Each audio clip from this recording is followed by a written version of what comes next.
আচ্ছা, তো সকলকে গুড মর্নিং আবারও। তো আশা করি সবাই ভালো আছো।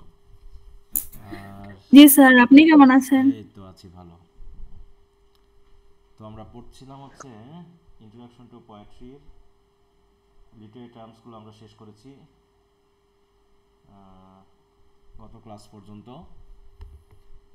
তো আশা করি সবাই বিষয়গুলো বুঝেছো। এখন তোমরা অনেকে বেশ নোট টোট করে দিয়েছো যেটা বলেছিলাম, তারপরে হয়তো অনেকে দাওনি, একটু দিলে ভালো হতো। তো এখন আমরা একটু জানতে পারি যদি কারো কোনো প্রবলেম থাকে সেগুলো। যদি প্রবলেম না থাকে তো আমরা আজকে মনে হয় একটা কবিতা পড়া শুরু করব। কোনটা যেন বলেছিলাম গতদিন? Crossing Brooklyn ferry. আচ্ছা, ক্রসিং ব্রুকলিন ফেরি, ওটা আমরা পড়ার চেষ্টা করব। তো এখন লিটারি টার্মসে কারো কোনো প্রবলেম আছে কিনা সেটা একটু বলতে পারো থাকলে।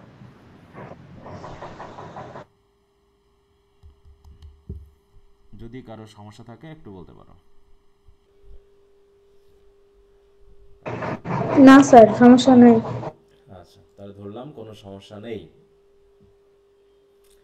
তাহলে আমরা আমাদের কবিতা চলে যাই।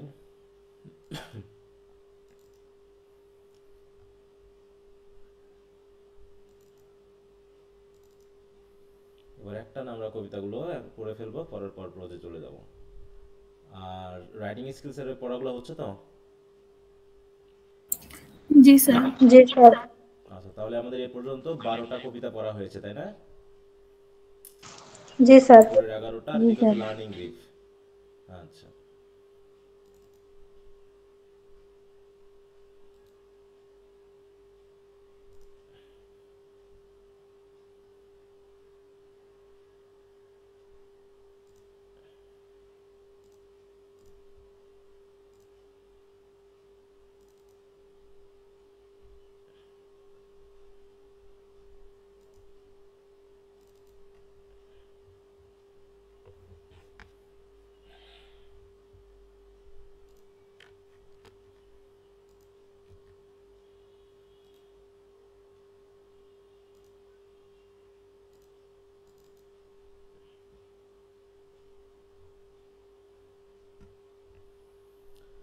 তাহলে হচ্ছে আমাদের কবিতার নাম হচ্ছে crossing Brooklyn ferry by Walt Whitman.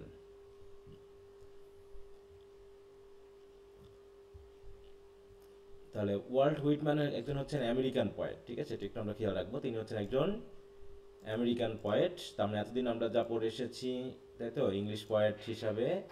English poet বলতে আমরা কাদেরকে বুঝো বলো তো? ইংলিশ পয়েট বলতে? ইংল্যান্ডের। হ্যাঁ, ইংল্যান্ডে, তাই না? মানে ইংরেজিতে লিখলেই যে সে ইংলিশ হয়ে যাবে তা না, বরং আমরা জাতীয়তা ভিত্তিক ধরবো। যে রবীন্দ্রনাথ ট্যাগরকে আমরা কোন কবি বলবো, বাংলাদেশি না বাঙালি? বাঙালি। হ্যাঁ, বাঙালি। বাঙালি পয়েট, তাই তো। হ্যাঁ, ভারতীয় উপমহাদেশে তাকে আমরা কখনোই বাংলাদেশি বলতে পারবো না, কিন্তু কাজী নজরুলকে বলতে পারবো, কারণ তাকে বাংলাদেশের জাতীয়তা দেওয়া হয়েছিল, কিন্তু বাংলাদেশ সৃষ্টি হওয়ার আগেই তো রবীন্দ্রনাথ ট্যাগর মারা গিয়েছিলেন, তাই না? তাহলে তিনি বাংলায় লিখেছেন বিধায় আমাদের বাঙালি কবি। কিন্তু ওটা হচ্ছে ভারতীয় উপমহাদেশের, ভারতীয় বলতে পারি, কিন্তু বাংলাদেশি বলা যাবে না, কারণ আমাদের জাতীয়তা দেশভিত্তিক বিবেচনা করা হয়। আমেরিকা ইংরেজিতে কথা বলে, ইংল্যান্ডের মানুষ ইংরেজিতে কথা বলে, তাহলে ভাষাভিত্তিক জাতি ধরা হয় না, ধরা হয় জাতীয়তা ভিত্তিক, তাই তো, ন্যাশনালিটি। তো সেই হিসাবে ওয়াল্ট হুইটম্যান একজন American poet, but he wrote in English, and he also referred to as father of free verse. হ্যাঁ, free verse means, what is the meaning of free verse? Free verse or blank verse, এটা নিয়ে একটু আগে কথা blank বলেছিলাম। Verse, যেখানে blank rhyme verse, scheme গুলো মিল থাকে না। আর মিটার নেই। গুলো এক এক লাইন এক এক রকম হয়, গল্পের মতো। হুম, অনেকটা প্রোজেইক, তাই তো। প্রোজেইক রাইটিং হয়। দেখো বলছে ফ্রি ভার্স মানে হচ্ছে পোয়েট্রি ডাজ নট, দেখো, that does not rhyme or have a regular rhythm. Rhyme বা রিদম নেই, যেমন আমরা সনেট পড়েছি, বা হচ্ছে লিরিক পড়েছি, যেগুলোর একটা রাইম বা রিদম আছে, কিন্তু এখানে আমরা যেটা দেখব সেখানে দেখো without rhyme, specially that use iambic pentameter. তাহলে হচ্ছে আয়াম্বিক পেন্টামিটার ইউজ করে কিন্তু কোনো রাইম থাকে না, তাই তো। তাকে আমরা বলছি হচ্ছে ব্ল্যাঙ্ক ভার্স। আর ফ্রি ভার্স মানে যার সব রেগুলার কোনো রিদম টিদম কিছু নাই। দেখো, blank verse is a poetry written with regular metrical or unrhyme lines, হ্যাঁ, ইউজুয়ালি ইন আয়াম্বিক মিটার। তাহলে ব্ল্যাঙ্ক ভার্সের ক্ষেত্রে কি হচ্ছে, মিটারটা রেগুলার হবে কিন্তু রাইম থাকবে না। আর ফ্রি ভার্সের ক্ষেত্রে কি হচ্ছে, ফ্রি ভার্সের ক্ষেত্রে দেখো রাইম থাকবে না, তাই তো, এবং কোনো রিদমও থাকবে না, রাইম রিদম কিছুই থাকবে না, এটা হচ্ছে ফ্রি ভার্স। কিন্তু ওখানে একটা রিদম থাকবে বা একটা মিটার থাকবে, রেগুলার ভার্স থাকবে, কিন্তু রাইম থাকবে না। এটা হচ্ছে ব্যাপার, ঠিক আছে। তাহলে ফ্রি ভার্স হচ্ছে the poetic style that does not feature a set metre or rhyme scheme, যাদের কোনো সেট মিটার বা রাইম স্কিম নেই। এই তাহলে তার যে কবিতাটা আমরা পড়বো এটারও কিন্তু একই অবস্থা, আমরা একটু দেখে রাখবো। তাহলে এই জিনিসগুলো আমরা একটু দেখবো।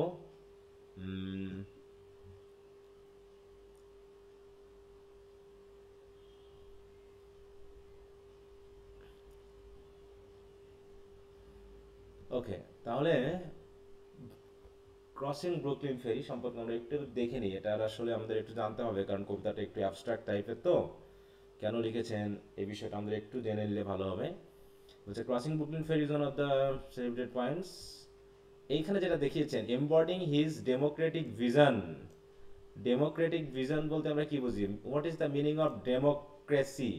তো ডেমোক্রেসি মানে কি? গণতন্ত্র। গণতান্ত্রিক। আচ্ছা, ডেমোক্রেসি তো গণতন্ত্র, সেটা তো হলো যেখানে এটা হচ্ছে কি একটা system of government by whole population or all the eligible members of the state typically through elected representative, তাই তো। মানে এখানে সকলেই সমান অধিকার ভোগ করবে। গণতন্ত্রের প্রধান ভিত্তি হলো কি, যে এখানে কি কি হবে, এখানে সকল জনগণই সমান, নাকি এখানে রাজার মতো আলাদা করে সিস্টেম নেই যে রাজা হচ্ছে প্রধান হবে, তাই তো, যার অধীনে জনগণ থাকবে, ব্যাপারটা এরকম না। ডেমোক্রেসি হচ্ছে যেখানে সকল মানুষ সমান অধিকার ভোগ করবে, ঠিক আছে তো, যেখানে জনগণ দেশ পরিচালনা করবে। কিন্তু যেহেতু জনগণ দেশ পরিচালনা করতে পারে না সবাই মিলে, তাই তারা রিপ্রেজেন্টেটিভ ব্যবস্থা করে, তাই না। তারা কিছু দেখো বলতেছে এটা একটা political, social and economic equality. Democracy বলতে আরেকটা জিনিস বোঝায় কি, এটা যদি আমরা রাজনৈতিক দিক থেকেও না ধরি, যদি সমতার দিক থেকেও ধরি, তাহলে ডেমোক্রেসি মানে হচ্ছে ইকুয়ালিটি, সেটা পলিটিক্যাল হোক, সোশ্যাল হোক, অথবা ইকোনমিক হোক। এবং এখানে কি থাকবে না, the absence of hereditary or arbitrary class distinction or privilege, যেখানে কোনো রকম পারিবারিক, বংশীয়, তাই তো, যে উঁচু নিচু সমাজ, এই বিভেদ, এইগুলো থাকবে না। এটা হচ্ছে ডেমোক্রেসির একটা মিনিং আর কি বলা যায়, হ্যাঁ। তাহলে এই জন্য এই যে ইয়াটা আমরা পড়তে যাচ্ছি সেটা হচ্ছে কি এক ধরনের ডেমোক্রেটিক ভিশন দেখিয়েছেন, যেখানে আমরা সবাই সমান, এবং ট্রান্সেন্ডেন্টালিস্ট ফিলোসফি। এখন ট্রান্সেন্ডেন্টালিজমটা কি বা ট্রান্সেন্ডেন্টালিস্ট কি, এই জায়গাটা আমাদের একটু ভালো করে বলতে হবে, কারণ এই শব্দটা বারবার ঘুরে ফিরে আসবে আমাদের কাছে, হ্যাঁ। দেখো ট্রান্সেন্ডেন্টালিস্ট মানে কি একটু ভালো করে খেয়াল রাখো, না বুঝলে বলবা। বলছে ফিলোসফি, এটা এক ধরনের ফিলোসফি, তাই না, that emphasizes the prior conditions of knowledge and experience or the unknowable character of ultimate reality, that emphasize the transcendent as the fundamental reality। মানে মূল কথা হলো এখানে দেখাচ্ছে যে এটা একটা দর্শন বা একটা চিন্তা বা একটা মতবাদ, যেটা গুরুত্ব দেয় কিসে, a prior condition of knowledge. Prior মানে কি বলতো? প্রায়র বলতে কি বুঝি? প্রায়োরি মানে, প্রায়র বা প্রায়োরি বলতে আমরা কি বুঝি? প্রাধান্য দেওয়া। ঠিক শুধু প্রাধান্য বলতে না বোঝায়, আগে বোঝায়, ঠিক আছে। তো প্রায়র মানে হচ্ছে আগে, হ্যাঁ। তাই বলছে a priori means from what comes before or before experience, হ্যাঁ, referring to knowledge or reason based on logic or reason alone rather than observation or experience. মানে পূর্ব কোনো অভিজ্ঞতা ছাড়াই। বিফোর এক্সপেরিয়েন্স মানে হচ্ছে কোনো কিছু এক্সপেরিয়েন্স হওয়ার আগেই, তাই তো। প্রায়র নলেজ মানে, প্রায়র নলেজ মানে কোনো কিছু শুরু করার আগে জ্ঞান।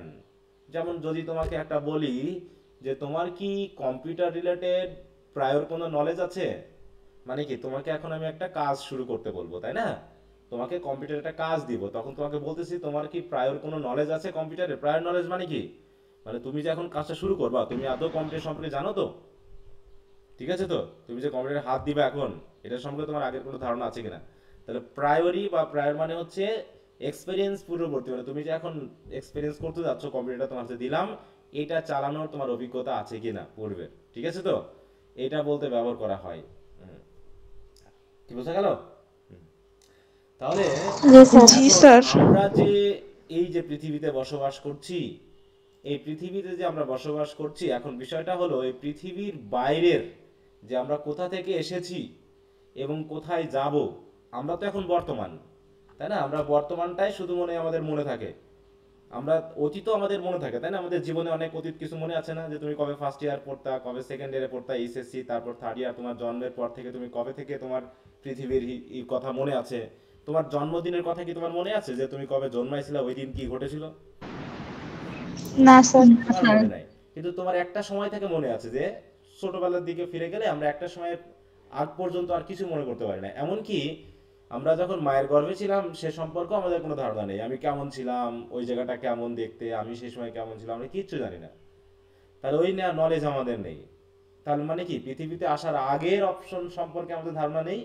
আবার আমরা পৃথিবী ছেড়ে যখন চলে যাব, মৃত্যুর আগ মুহূর্ত পর্যন্ত আমার মনে থাকলেও মরে যাওয়ার পর আর আমার কিছু মনে থাকবে না, বা আমি জানবো না, যে আমি জীবিত অবস্থায় জানতে পারবো না যে আমার পরবর্তীতে কি ঘটনা ঘটবে। তাহলে ট্রান্সেন্ডেন্টালিজম মানে এই বিষয়গুলো সম্পর্কে প্রায়র নলেজকে বোঝায়, বা এমন কিছু বিষয়কে নির্দেশ করা যেটাকে আমার এই বর্তমান জ্ঞানকে পেরিয়ে যাওয়া, যে আমার এত ডিপ নলেজ থাকবে যে আমার পূর্ববর্তী জ্ঞান না থাকলেও আমি গভীরতা ভাবতে পারবো। এটাকে বোঝানো হচ্ছে ট্রান্সেন্ডেন্টালিস্ট, মানে প্রায়র নলেজকেও পেরিয়ে যাওয়া, মানে প্রায়র নলেজের ভিতরে প্রবেশ করা এবং প্রবেশ করে তার গভীরতায় চলে যাওয়া। তাহলে আমি আমার মৃত্যু পরবর্তী কি ঘটনা ঘটবে সেইগুলো সম্পর্কে আমার গভীর জ্ঞান থাকা, বা মৃত্যুর আগে আমি কেমন ছিলাম সেটা সম্পর্কেও একটা জ্ঞান থাকাকে বোঝায়। ঠিক আছে তো? এটা হচ্ছে ট্রান্সেন্ডেন্টালিজমের থিওরি। দেখো, যদি আরো একটু ভালো করে জানতে চাই, এটা যদি ভার্ব হিসাবে দেখি, দেখো ট্রান্সেন্ড মানে কি?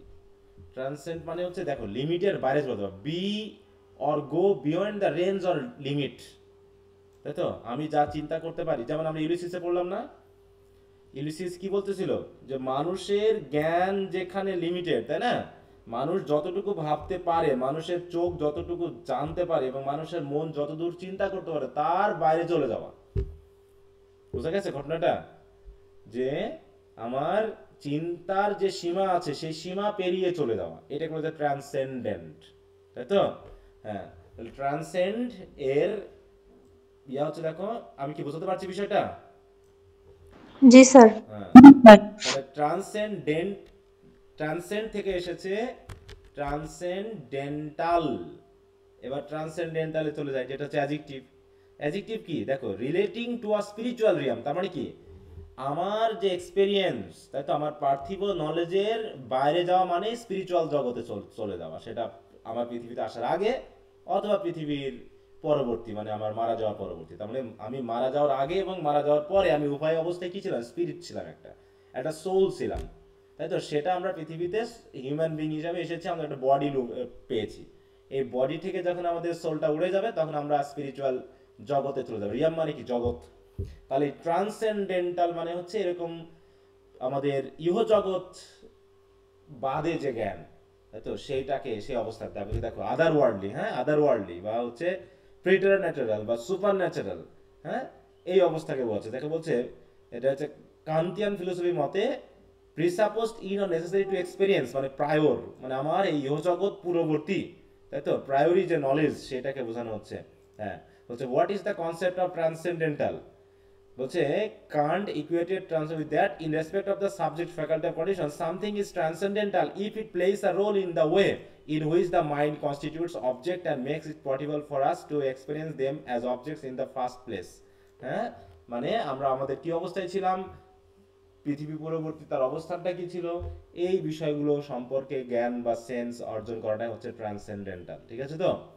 আর এখান থেকে এসেছে ট্রান্সেন্ডেন্টালিজম, মানে এই মতবাদে যারা বিশ্বাসী তারাই বলতেছে কি, দেখো, অতীন্দ্রিয়বাদ মানে ইন্দ্রিয়র বাইরে চলে যাওয়া, এটা হচ্ছে বাংলা মিনিং অতীন্দ্রিয়বাদ। হ্যাঁ, একটু খেয়াল করো। দেখ, এটা মানে কি, এটা হলো একটা দার্শনিক বা আধ্যাত্মিক বা সাহিত্যিক আন্দোলন। হ্যাঁ, এটা সাহিত্যর ক্ষেত্রে ঘটে গেছে, কারণ এই সময়ে সাহিত্যে এই মতবাদটা ব্যাপক পরিমাণে প্রবেশ করেছে। বুঝতে পেরেছো? তাহলে ট্রান্সেন্ডেন্টালিজম এর মিনিংটাকে আমরা বাংলায় দেখলাম অতীন্দ্রিয়বাদ, মানে আমার ইন্দ্রিয়ের বাইরে চলে যাওয়া। দেখো, ইমানুয়েল কান্ট। আচ্ছা যাক, এছাড়া আর মিনিং দেখছি না। দেখো, philosophy that emphasize the priori conditions of knowledge and experience or the unknowable characteristic ultimate reality, যেটা আমরা পড়লাম আর কি। হ্যাঁ, আচ্ছা, তো আশা করি বুঝতে পেরেছো কথাটা নাকি, দেখি বলতে চাইলাম। জি স্যার। আচ্ছা, তাহলে এই ব্যাপারটা কিন্তু এখানে প্রবেশ করানো হয়েছে, ঠিক আছে তো। এবং তিনি এই জাতীয় কবিতাগুলো লিখেছেন, তখন তোমরা যখন ফোর্থ ইয়ারে তার কবিতা পড়বা তখন দেখবা যে তার এই মতবাদটা তিনি এমনভাবে জানিয়েছেন, প্রথমে আমাদের একটু বুঝতে অসুবিধা হবে যেগুলো কিভাবে সম্ভব, কিন্তু তিনি সেগুলোকে ওইভাবে দেখানোর চেষ্টা করেছেন। হ্যাঁ, আচ্ছা, দেখো যে ট্রান্সেন্ডেন্টালিজম দ্বারা তিনি ইনফ্লুয়েন্সড হয়েছেন, তাই না। Whitman was influenced by transcendentalist thinkers like Ralph Waldo Emerson and Henry David থরের। এনারা হচ্ছে American philosopher. Who emphasize the spiritual connection between humanity and nature. এই যে স্পিরিচুয়াল কানেকশনটাকেই বোঝানো হচ্ছে এখানে, ঠিক আছে। তাহলে এই কবিতার থিমটা কি সেটা আমরা একটু আগে একটু দেখে নিই। দেখো, এই কবিতাতে আমরা যেটা জানবো যে টাইম অ্যান্ড ট্রানজিয়েন্স, মানে the poem reflects on the passage of time and ephemeral nature of existence, inviting reader to contemplate their place in the continuum of history. এখন বিষয়টা এরকম দাঁড়াচ্ছে যে তিনি এই কবিতাতে যেটা বলবেন যে পৃথিবীতে আমরা বর্তমানে এসেছি, আমরা বর্তমানে আছি, তাই না। এই পৃথিবীতে অনেকে এসেছিল, তারা চলে গেছে, তাই তো। মারা যাওয়ার পর তারা পৃথিবী ছেড়ে চলে গেছে, এই তো। আবার অনেকে আমরা যারা আছি তারা কি হবে, পৃথিবী থেকে চলে যাবে এবং আবার নতুন জেনারেশন পৃথিবীতে প্রবেশ করবে, করবে কিনা। জি স্যার। জি স্যার। তাহলে এর মাধ্যম দিয়ে আমরা কি আসলে একটা ওই নদীর এপার ওপার হওয়ার মতো অবস্থা না, বলো। আমরা পৃথিবীটাকে মনে করো হচ্ছে একটা মানে একটা জায়গা, তাই তো। আর জন্ম মৃত্যু এটা হচ্ছে একটা ফেরির মতো, যে ফেরি আমাদেরকে একবার এপারে নিয়ে আসতেছে, ঠিক আছে তো, আর যে আবার আমাদেরকে ওইদিকে নিয়ে যাচ্ছে। তারপরে নদীটা হচ্ছে মনে করো আমাদের এই জন্ম মৃত্যুর ওই জায়গাটুকু, যে জায়গাতে কি করা হচ্ছে, একবার কি পৃথিবীতে আমরা আসছি একুলে, আবার পৃথিবী ছেড়ে চলে যাচ্ছি, ঠিক আছে তো। তা ফেরি কিন্তু এইভাবে সিম্বলাইজ করতেছে। এবং এখানে কি করছে, ফেরি দুই পারের মধ্যে কি একটা কানেকশন তৈরি করেছে না, বলো তো। উত্তর পার আর দক্ষিণ পার, ঠিক আছে তো। মনে করো পূর্ব পশ্চিমে একটা নদী বয়ে গেছে, তার একদিকে হচ্ছে উত্তর পাড় আর একটা হচ্ছে দক্ষিণ পাড়। তাহলে দক্ষিণ এবং উত্তর পাড়ের মধ্যে এই নদী হচ্ছে কানেকশন, মানে এই নদী পার্থক্য করেছে, তাই তো, ভাগ করে দিয়েছে। আর একটা ফেরি কি করছে, আমাদেরকে কানেকশন করে দিয়েছে, ঠিক আছে তো, যে একবার এপারের লোককে ওপারে দিচ্ছে, ওপারের লোককে এপারে নিয়ে আসতেছে। এইভাবে ফেরি কি করতেছে, আমাদেরকে আমাদের এই ইহজগৎ এবং পরজগতের মধ্যে একটা কানেকশন তৈরি করে দিয়েছে। এটা একটা সিম্বলের মতো, ঠিক আছে তো। দেখো, আমরা যদি একটু দেখে নিই কবিতাটা না বোঝার আগে একটু আমাদেরকে ভেবে যেতাম। হ্যাঁ, what does ferry symbolize in the poem crossing Brooklyn ferry. দেখো, crossing Brooklyn ferry is the ferry symbolizing cyclical nature, তাই না। হ্যাঁ, the unity of human experience across time and space and the connection between individual and vastness of existence. তার মানে আমাদের কি করছে, একটা কানেকশন। একদিকে হচ্ছে সাইক্লিক্যাল নেচার অফ লাইফ, এই লাইফের শেষ হয়ে যাবে, আবার নতুন, যেমন গাছ মরে যাচ্ছে, তাই তো, বীজ হচ্ছে, গাছ বড় হচ্ছে, বীজ হচ্ছে, মরে যাচ্ছে, বিশেষ করে ধান গাছ, গম, এগুলো যদি আমরা খেয়াল করি, ঠিক আছে তো। যে গমটা শুকিয়ে রোদে একদম শুকিয়ে ফেলা হয়েছে, আমরা যেটাকে খাদ্যশস্য হিসেবে ইউজ করছি, সেটাকেই যদি আমরা আবার ফেলে দিচ্ছি মাটিতে, তখন সেখানে কি আবার গাছ জন্মে যাচ্ছে না, বলো। তাহলে গাছ জন্মানো মানে কি, এতদিন পর্যন্ত বীজটা ঠিক ছিল, কিন্তু যখন মাটিতে ফেললাম তখন কি বীজটা অঙ্কুরিত হওয়া মানে কি বীজটা মারা গেল না, ওই বীজ কি আর হবে, বলো। একটা বীজ মৃত্যুবরণ করার মাধ্যমেই কিন্তু একটা নতুন গাছ তৈরি করে, ঠিক আছে তো। একটা আম, তাই তো, আমের যে আঁটি, সেই আঁটিটাকে করছে কি, আমরা মাটিতে ফেলে রাখছি, সেই আঁটিটা গাছ হয়ে, তাই তো, আঁটির জীবন শেষ, কিন্তু একটা গাছ হচ্ছে, বিশাল একটা গাছ তৈরি করে ফেলতেছে। এইভাবে হচ্ছে সাইক্লিক চলতেছে এবং অ্যাক্রস টাইম অ্যান্ড স্পেস, তাই তো। এই ইহজগতে আমাদের কি হচ্ছে, আমাদের মধ্যে একটা ইউনিটি তৈরি হচ্ছে যে তুমি আজ থেকে যে 100 বছর আগে জন্মগ্রহণ করেছো, যে আজ থেকে কোটি বছর আগে জন্মগ্রহণ করেছো, সেও যা এক্সপিরিয়েন্স করছি, আমিও বর্তমানে তাই এক্সপিরিয়েন্স করছি পৃথিবীতে। আবার যে আজ থেকে 100 কোটি বছর পরে আসবে পৃথিবীতে, সেও পৃথিবীতে একই জিনিস কি করবে, এক্সপিরিয়েন্স করবে। সেও দেখবে যে এইভাবে পাখি গান করছে, এইভাবে বসন্তে গাছের পাতায় নতুন কচি পাতা জন্মাচ্ছে, শীতের সময় পাতা ঝরে যাচ্ছে, বর্ষাকালে বৃষ্টি হচ্ছে, গ্রীষ্মকালে গরম পড়তেছে, শীতকালে শীত পড়তেছে, নাকি ধান গাছ হচ্ছে, সেখান থেকে ধান হচ্ছে, সেই ধান আমরা খেয়ে বাঁচতেছি, আবার আমরা চারা দিচ্ছি, ধান গাছ হচ্ছে। এই এক্সপিরিয়েন্স কি চেঞ্জ হবে মানুষের বেসিক যে এক্সপিরিয়েন্সগুলো প্রকৃতি সম্পর্কে? জি না। যে আজ থেকে 1 কোটি বছর আগে এসেছিল, সেও কি এগুলো দেখেনি, নাকি অন্যরকম কিছু? জি স্যার। জি স্যার। আবার আমরা আছি, আমরা যা দেখতেছি আবার 1 কোটি বছর পরে, কিন্তু হয়তো আমাদের মানুষের জীবনের ভিতরে যেগুলো রিলেটেড, মানুষ সমাজের রিলেটেড, সেগুলোর ভিতরে হয়তো পরিবর্তন আনছে। যে আমরা যে ইন্টারনেট মিডিয়া ইউজ করতেছি, আজ থেকে 50 বছর আগে মানুষ কি এটা ভাবতে পারছিল? এই যে আমার জীবনে তো আমি কখনো এটা ভাবতে পারিনি। মোবাইল ফোনে আমি ইউজ করছি 2007 সালে, অথচ আমার জন্ম হচ্ছে 1986 সালে। তাহলে আমার মোবাইল ফোন ইউজের অভিজ্ঞতা হচ্ছে 2007 সাল থেকে। তারপর থেকে এখন কম্পিউটার, হ্যাঁ, ইন্টারনেট থেকে শুরু করে ফেসবুক ইত্যাদি ইত্যাদি, অথবা এইটাই ডেভেলপড হয়ে কেমন পর্যায়ে যাবে আমরা এখন কল্পনা করতে পারছি না। কিন্তু প্রকৃতির যে বেসিক ধারণা, এই যে এখন পাখি কি বাসা তৈরি করতেছে না? এতদিন কেন পাখি বাসা তৈরি করে? এতদিন কি পৃথিবীতে পাখি ছিল না? বলো তো।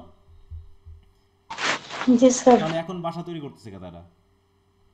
কিসের জন্য বাসা তৈরি করছে? মানে ঝড় টড় আসবে তাই, মানে যাতে তারা থাকতে পারে মানে নিরাপদে, নাকি এটাও এই জন্য তারা বাসা তৈরি করতেছে? জি স্যার। হ্যাঁ, নিরাপদে থাকার জন্য বাসা তৈরি করতেছে। হ্যাঁ, কিসের জন্য বাসা তৈরি করতেছে? ডিম হ্যাঁ, ডিম বাচ্চা পেড়ে বাচ্চা দিবে, এইটুকুই তার নিজস্ব, তার বাচ্চার জন্য। তাছাড়া তার বাসার প্রয়োজন নেই তো। তারা কোথায় থাকে বলো তো? এই রাতের বেলা কোথায় থাকে? তাদের তো বাসা নেই, কিন্তু গাছে গাছে গাছেই উড়ে থাকে, বেড়ায়। গাছেই থাকে, তাই না? গাছেই তারা রাতে শুয়ে থাকে, মানে ঘুমিয়ে থাকে, রাতেই ঘুমায়, ঠিক আছে তো? এবং ওইভাবেই থাকে তারা। তাদের ঝড় নেই, বৃষ্টি নেই, কিছু নেই, ওই গাছেই তারা থাকতে, তাদের কিছু প্রয়োজন নেই। তাদের রক্ষাকর্তা সৃষ্টিকর্তা। আর আমাদের কত কিছু প্রয়োজন, তাই না? হ্যাঁ, বাড়ির প্রোটেকশন দরকার, হ্যাঁ, তারপরে হচ্ছে আমাদের ঝড় ঝঞ্ঝা থেকে মুক্তি দরকার। অথচ পশু পাখির কথা ভাবো, তারা সেই আগের মতোই। যেমন যে বাঘ বনে থাকে, তার কি কোনো বাসা আছে বলো? যে হরিণ বনে থাকে, তার কোনো বাসা আছে? হ্যাঁ, জি না। বৃষ্টি হলে না, স্যার। ভিজতেছে, তাপ হলে তাপ সহ্য করতেছে, হ্যাঁ, ফাঁকা মাঠেই তারা শুয়ে থাকতেছে, হ্যাঁ, ফাঁকা মাঠেই শুয়ে থাকতেছে, ঘুমাচ্ছে। এভাবেই তারা হয়তো 30-40 বছর পৃথিবী যতদিন আছে কাটাই দিচ্ছে, শুধুমাত্র মানুষ বাদে আর কোনো প্রাণীর, তাই না, এরকম ভাবে নিরাপত্তার প্রয়োজন হয় না। তাই বলতেছে যে আমরা ওই একই জিনিস এক্সপিরিয়েন্স করবো এই ভাস্ট এক্সিস্টেন্সের মধ্যে।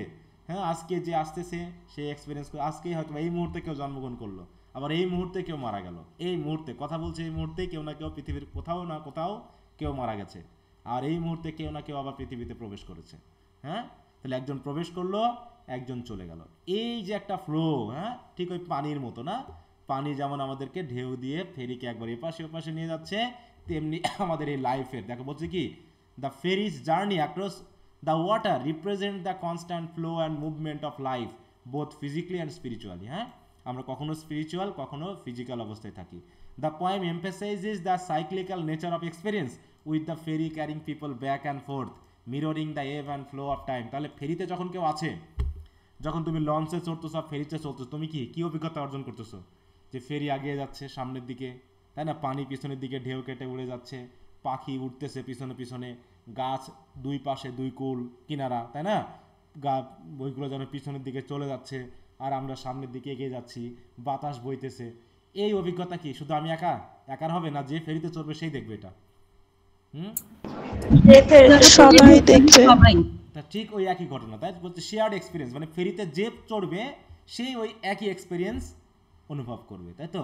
তাই বলছে the poem suggest that the experience of those on the ferry and those who have come before and will come after. দেখো, যারা ফেরিতে একবার এসেছে আমার আগে, আমি তো এখন ফেরিতে এক্সপিরিয়েন্স অর্জন করছি, আমি তো অলরেডি ফেরিতে আছি, মানে পৃথিবীতে আছি।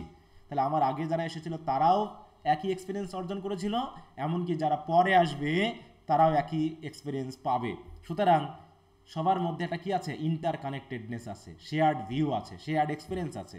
তার মানে কি এক্সপিরিয়েন্সের দিক থেকে আমরা সবাই এক।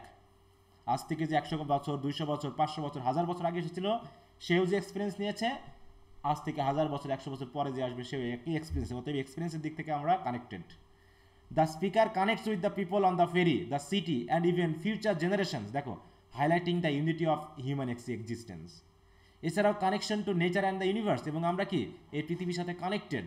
The ferry journeys allow the speaker to observe the natural world, এবং ফেরিতে চড়ে আমরা অবজার্ভ করি, তাই না? হয়তো পাশে দাঁড়িয়ে ফেরির কোনায় বা কিনারে দাঁড়িয়ে কি করছে, ফেরি চলছে আর আমরা প্রকৃতি দেখছি, আকাশ দেখছি, পাখি উড়ছে দেখছি, ঢেউ খেলে যাচ্ছে সেগুলো দেখতেছি, হ্যাঁ। And the vastness of the universe fostering a sense of awe and connection to something larger than himself. শেষ পর্যন্ত কি হচ্ছে, the soul and the universal, এবং আলটিমেটলি তার উদ্দেশ্য হচ্ছে the ferry journey at the close of the day brings to mind Charon, দেখো carrying his passengers across the river Styx, মানে এখানে একটা মিথোলজিক্যাল দেওয়া হয়েছে, অ্যালিউশন দেওয়া হয়েছে, connecting the poem to the concept of the soul and universal. দেখো soul and ইউনিভার্সের সাথে আমাদেরকে লিঙ্ক করে দিয়েছে, ঠিক আছে? তো সবাই বুঝতে পেরেছ? জি স্যার। দেখো ক্যারন ক্যারিং এটা দিয়ে কি বলতে যাচ্ছে,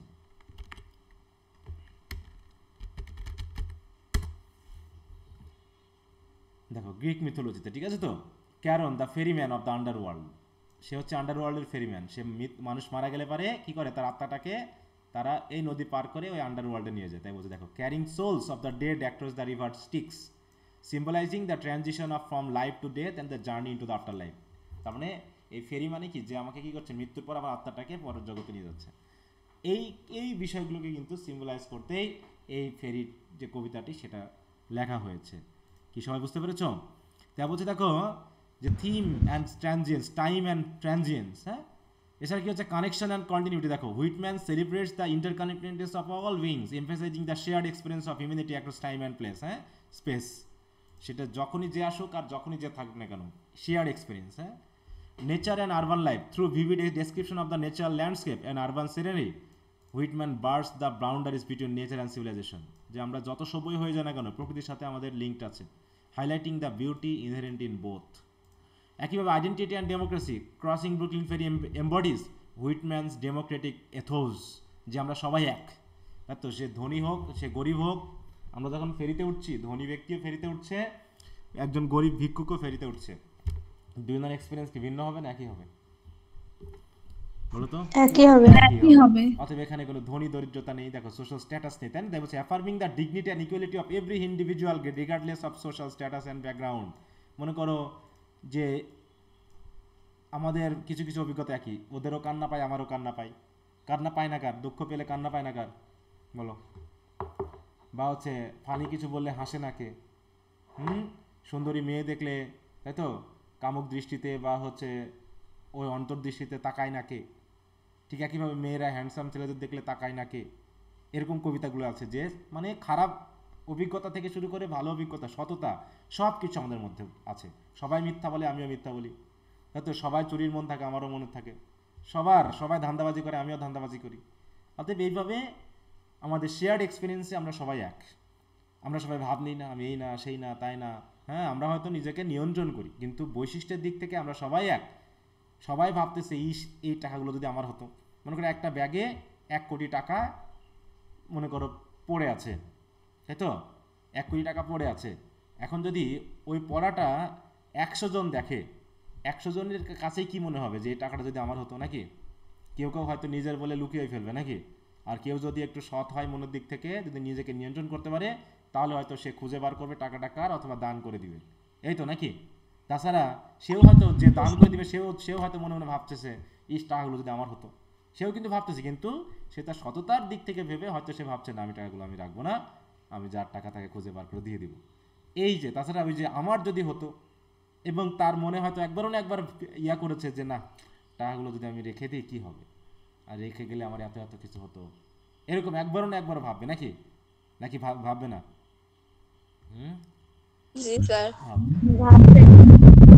তাই এই দিক থেকে আমরা সবাই এক, তাই বলছে, হ্যাঁ। দেখো আরেকটা হচ্ছে কি, এখানে কিছু পোয়েটিক টেকনিক ইউজ করা হয়েছে, ফ্রি ভার্স, যেটা আমরা বললাম, হ্যাঁ, যে Whitman's use of free verse allows for a fluid and organic expression of ideas, mirroring the natural rhythms of speech and thought.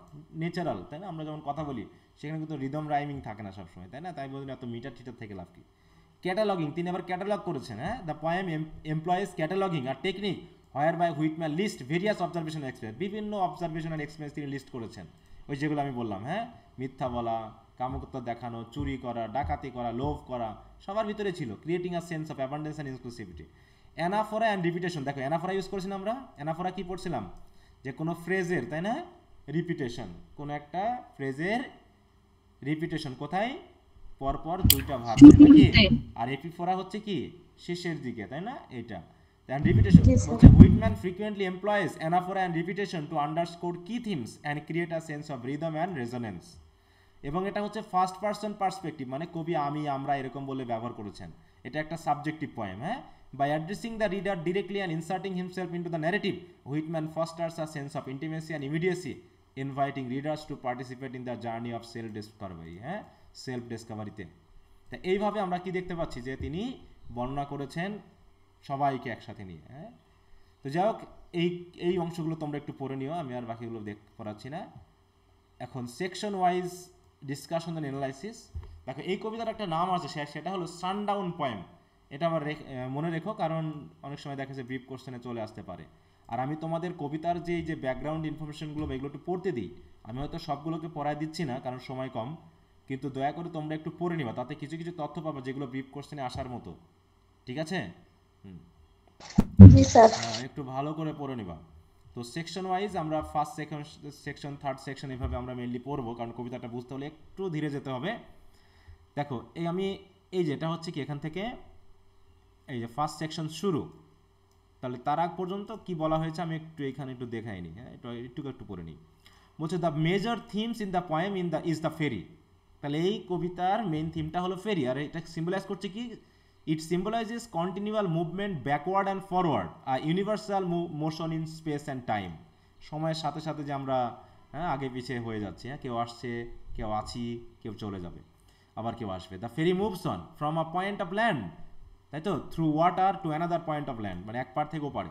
Land and water thus form part of the symbolistic pattern of the poem. এখানেই এই যে ল্যান্ডকে জুড়ে দেওয়া, হ্যাঁ, land and water, তাহলে water কি করছে, দুইটা ল্যান্ডকে ভাগ করে দিয়েছে, আর এই ফেরি করছে কি, দুইটা ল্যান্ডকে কি করেছে, যোগ করে দিয়েছে। ল্যান্ড সিম্বলাইজেস দ্য ফিজিক্যাল, দেখো ওয়াটার সিম্বলাইজেস দ্য স্পিরিচুয়াল, ঠিক আছে তো। ল্যান্ড হচ্ছে কি আমাদের ফিজিক্যাল ওয়ার্ল্ড এবং স্পিরিচুয়ালে আছে। The circular flow from the physical to the spiritual connects the dual nature of the universe. Dualism মানে কি, যেখানে দ্বিতত্ব থাকবে, দুটা মতবাদ থাকবে, একটা হচ্ছে আমাদের কি, আমাদের বডি, আর একটা হচ্ছে কি আমাদের সোল, একটা আমাদের মন, আর একটা হচ্ছে আমাদের বস্তুগত রূপ। দেখো তো আমাদের বডি কি এককভাবে কি স্বাধীন, না আমাদের মন সহ আমরা মানুষ, বলো। আবার যদি আমাদের বডি না থাকে, বডি আছে মন নাই, বা মন আছে বডি নাই, এই একটা আর একটা ছাড়া কি আমরা পূর্ণাঙ্গ মানুষ হতে পারি, বলো? না স্যার, একটার পরিপূরক। অতএব আমরা দুটা মিলেই আসলে মানুষ, ঠিক আছে তো, তা না হলে আমরা কিছুই ছিলাম না। Dualism in philosophy means that the world is ultimately composed of or explicable in terms of two basic entities, যেটা হচ্ছে mind and matter. From a moral point of view, it means that there are two mutually antagonistic principles in the universe. এখানেও আবার দুটা রয়েছে, একটা good and evil. In Whitman's view, both the mind and the spirit are realities and matter is only a means which enables man to realize this truth. হ্যাঁ, অতএব আমাদের মনটা এবং স্পিরিটটা হচ্ছে মেইন, আর আমাদের বডিটা বা মেটারটা আমাদেরকে বাস্তবায়ন করে তুলেছে, আমাদেরকে বাস্তব করে তুলেছে। কিন্তু আমি মারা গেলে সেইটা আবার উড়ে চলে যাবে, আত্মাটা থাকবে না, আমাদের বডি আবার অকেজ হয়ে মাটির সাথে মিশে যাবে। তার মানে এখানে পার্মানেন্ট কে, বলো, পার্মানেন্টটাকে আমাদের বডি নাকি আমাদের সোল বা স্পিরিট? বলো কি, সোল, তাই তো, সে আমাদেরকে কি করেছে, বাস্তবায়ন করেছে। বলছে his world is dominated by a sense of good and evil. দেখো সবার মনই, হ্যাঁ, আমাদের ওয়ার্ল্ডটাই ভালো মন্দের মিশ্রণ, has a very subsequent place in it. অতএব এই যে এত কিছু যে আমরা দেখতেছি, হ্যাঁ, কদিন ধরে তো আমরা খুব ফেসবুক থেকে শুরু করে ইন্টারনেট থেকে শুরু করে কিছু খবর পাচ্ছি, হ্যাঁ, রেপ কেসের যে খবরগুলো, হ্যাঁ, মনে হচ্ছে জানো শয়তান এতদিন কি হেলের ভিতর আটকা ছিল, নাকি এর আগেও চলেছে শয়তানি, বলো তো? এর আগেও চলেছে। শুধু সমস্যাটা হয়েছে এখন কোনো রাজনৈতিক সরকার না থাকার কারণে মানুষ সাহস পেয়েছে বিষয়গুলোকে প্রকাশ করে দিচ্ছে, ব্যাপারটা এরকম। আর যদি রাজনৈতিক কোনো ক্ষমতায় দল থাকতো তাহলে কি কি হতো, ওই ব্যক্তিরা রাজনৈতিক কোনো নেতার অধীনে চলে যেত, নেতা বিষয়টাকে সামাল দিয়ে নিত। এই তো ব্যাপারটা এরকম। এমন না যে এই সময় বেশি হচ্ছে, বরং আগেও হয়েছে, আগে আরও বেশি হয়েছে হয়তো বা, ঠিক আছে তো, কিন্তু আমরা হয়তো সেগুলো জানতেও পারিনি। ওখানেই শেষ, ওখানেই এলাকাতেই ঢাকা দেওয়া হয়ে গেছে, কোনো না কোনোভাবে ওইটাকে নিয়ন্ত্রণ করা হয়ে গেছে, ঠিক আছে। তো এভিল সবসময় ছিল, সবসময় আছে, কোনো সময় বেশি প্রকাশ পাবে, কোনো সময় বেশি প্রকাশ পাবে না। আগে হয়তো সাংবাদিকরা কি করেছে, এমনও হয়েছে যে একটা ঘটনা ঘটেছে, সাংবাদিকরা কি করেছে, টাকা খেয়ে হয়তো গোপন করে রাখছে, বা তারা হয়তো ব্ল্যাকমেল করেছে মানুষকে, রাজনৈতিক ক্ষমতার দলে মানুষ ওটাকে নিয়ন্ত্রণ করে ফেলেছে। এই যে ব্যাপারগুলো, এগুলো সবসময় ছিল, এখনও আছে। Man in Whitman's world while overcoming the duality of the universe desire fusion with the spirit। হ্যাঁ, আমরা সবাই চাচ্ছি কি স্পিরিটের সাথে মিশে যেতে। হ্যাঁ, in this attempt man tries two transcend the boundaries of speech and time. এই যে ট্রান্সেন্ড মানে কি, ওই যে তার নিজস্ব বাউন্ডারিকে পেরিয়ে যাওয়া। হ্যাঁ, এটাই বলছে। The ferry symbolises the spiritual and temporal movement. তাহলে স্পেশাল, সরি, দি স্পেশাল মানে কি, এই যে সময়ের সাথে রিলেটেড, তাই না? পৃথিবী একটা সময়ের একটা অঙ্ক মাত্র, এটা সময় দিয়ে চলে, সময়ের সাথে সাথে সব কিছু আসে আর যায়, এবং আমাদের মুভমেন্টটা হচ্ছে টেম্পোরাল। হ্যাঁ, মুভমেন্টটা হচ্ছে কি আজীবন চলছে, ফেরি চলমান, ferry is continuing is journey from this land to that land. আর এর ভিতরে আমরা যারা প্যাসেঞ্জার, এদের জার্নি কি ইটারনাল নাকি টেম্পোরাল? বলো তো। টেম্পোরাল। ইন্ডিভিজুয়াল জার্নি হচ্ছে টেম্পোরাল, তাই না? ইন্ডিভিজুয়াল জার্নি হচ্ছে টেম্পোরাল। এখানে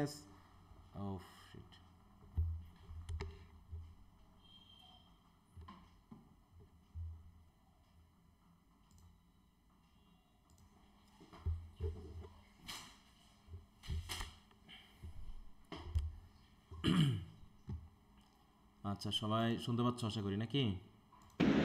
জি স্যার। জি স্যার। জি স্যার। তার বলছে কি, দেখো, the ferry symbolises the spatial and temporal movement. It is associated with the groups of men and women who ride it. হ্যাঁ, হু দেখো, who ride it, who have ridden it and who will ride it. হ্যাঁ, যারা চড়েছে মানে এখন চড়ে আছে, যারা already চড়েছে মানে অলরেডি চড়ে ফেলেছে। হ্যাঁ, and who will ride it. The coming together of this main and women symbolises the spiritual unity of men in this world. হ্যাঁ, যে আমরা স্পিরিচুয়ালি সবাই কোনো না কোনোভাবে connected. The poet first addresses the elements. তাহলে তিনি প্রথমে প্রত্যেকটা এলিমেন্টকে অ্যাড্রেস করেছেন, যা কিছু ফেরি থেকে দেখা যাচ্ছে। হ্যাঁ, বলছে কি, the tide, the clouds and the sun, saying, তিনি এই কথা বলছেন যে I see you face to face. এই যে এখন আমি দেখতে পাচ্ছি, হ্যাঁ, তোমাদের একদম সামনাসামনি দেখতে পাচ্ছি। হ্যাঁ, আমি যখন ফেরিতে আছি তখন আমি মেঘ, আকাশ দেখতে পাচ্ছি, মেঘ দেখতে পাচ্ছি, সূর্য দেখতে পাচ্ছি, তার সাথে সাথে কি এই যে জোয়ার বা পানির যে ঢেউ, সেটাও কি করছে আমি দেখতে পাচ্ছি। এভাবে তিনি বলছেন। তার বলছে হাউ কিউরিয়াস, দেখো, he next observe the crowds of men. তারপরে তিনি দেখলেন হচ্ছে ম্যান অ্যান্ড উইমেনদেরকে, হ্যাঁ, on the ferry boats. How curious you are to me, he says, for a things of this people in relation to those. তাদেরকে মনে হচ্ছে তারা খুব কিউরিয়াস, চারিদিকে কি দেখছে না। হ্যাঁ, যে তোমাদেরকে আমার কাছে মনে হচ্ছে তোমরা খুব কিউরিয়াস, সবাই আমরা উত্তেজিত, কি দেখতেছি। হ্যাঁ, এই যখন আমরা প্রথম কেউ ফেরিতে চড়ি তখন কেমন হয় বলো তো?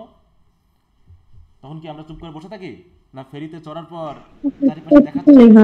আজ পর্যন্ত কখনো? জি স্যার। হ্যাঁ, ওইরকম ফেরিতে চড়লে আমরা দৌড়ে বেড়াই, ওদিকে কি হচ্ছে, এদিকে কি হচ্ছে দেখার জন্য। হ্যাঁ, তাই বলতেছে যে how curious you are to me, he says, for ই things of this people in relation to those, হ্যাঁ, who shall cross from shore to shore years hence. Years hence মানে কি, বছরের পর বছর আগে। তিনি বর্তমান মানুষদের দেখে ভাবছেন আজ থেকে আর যারা হাজার হাজার বছর এসছে তারাও মনে হয় একইভাবে এরকমই ছিল, এরকমই তারা দেখছিল। The poet meditates on the relationship between various generation of men. এইভাবে তিনি কবি ভাবছেন বিভিন্ন জেনারেশনের মধ্যে যে রিলেশনশিপ, সেটাকে তিনি কিন্তু ভাবছেন, তাই না? এই তাহলে দেখো, এইভাবে তিনি ফেরিকে বর্ণনা করেছেন, ফেরির মাধ্যমে দেখিয়েছেন। আমরা এখন আমাদের কবিতাতে চলে যাই, ঠিক আছে? এখানে টোটাল মনে হয় 9টা সেকশন আছে নাকি? হ্যাঁ, 9 সেকশন আছে, বা ফার্স্ট এরকম স্টেঞ্জা আছে। দেখো, তাহলে আমরা পড়ছি ক্রসিং ব্রুকলিন ফেরি। দেখো, প্রথমে কি করছে সে, সবাইকে টার্ম করছে, অ্যাড্রেস করছে। দেখো, ফ্লাড টাইড বিলো মি। এই যখন আমি ফেরিতে চড়ে আছি, মনে করো আমি ফেরিতে চড়ে আছি, ফেরিতে যখন চড়ে আসি তখন ফেরি থেকে যখন আমি নিচের দিকে তাকাচ্ছি তখন দেখতেছি কি আমার ফেরি চলছে বলে পানিগুলো ঢেউ তুলে যেন পিছনের দিকে চলে যায়, তাই যেন মনে হচ্ছে জোয়ার হচ্ছে, হ্যাঁ, জোয়ারের মতো। ফ্লাড টাইড বিলো মি, আমার ফেরির নিচ দিয়ে ফ্লাড টাইড বয়ে চলছে। হচ্ছে I see you face to face, আজ আমি তোমাকে একদম মুখোমুখি দেখছি, তাই না? আজ আমি তোমাকে কি করছি, মুখোমুখি দেখছি। তো দেখো এইটুকু যদি আমি একটু আগে এআই দিয়ে কি বলে একটু দেখে নিই। সবাই কি শুনতে পাচ্ছ তো? জি স্যার। জি স্যার। মাঝে মাঝে আমাকে এটা বলতে হচ্ছে, ঠিক আছে কিনা, কারণ আমি তো দেখতে পাচ্ছি না। দেখো বলছে this line flood tide below me, এটা কি করছে দেখো, expresses the speaker's immediate visceral connection and recognition of the natural world, specifically the reverse tide, as if it were a person or a friend। মানে সে term করছে, address করছে, তাই না? Address করছে। This phrase immediately establishes the setting and the speaker perspective, which is on ferry and looking at down the rising tide, হ্যাঁ, rising Tide. তাই বলছে যেন ফেস টু ফেস দেখছি, হ্যাঁ। এটা মানে কি, speaker is not just observing a tide, they are experiencing it as a direct personal encounter. The you refers to this tide, এই যে ইউ বলে সম্বোধন করছে না, I see you face to face, এটা দিয়ে আসলে কাকে বোঝাচ্ছে, এই টাইডকে বোঝাচ্ছে, ঢেউকে বোঝাচ্ছে। Which the speaker personifies as if it were a living entity. দেখো এখানে কি কি লিটারি টার্মস ইউজ করা হয়েছে বলতে পারবা? এটি ফর, হ্যাঁ বলো তো কি কি লিটারি টার্মস ইউজ করা হয়েছে?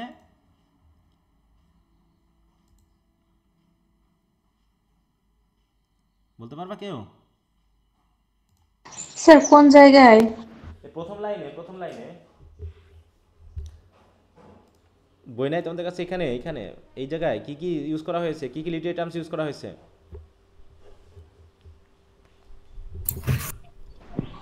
পার্সনিফিকেশন আর অ্যালিটারেশন। না, পার্সনিফিকেশন তো আছেই অবশ্যই, আরেকটা বলো।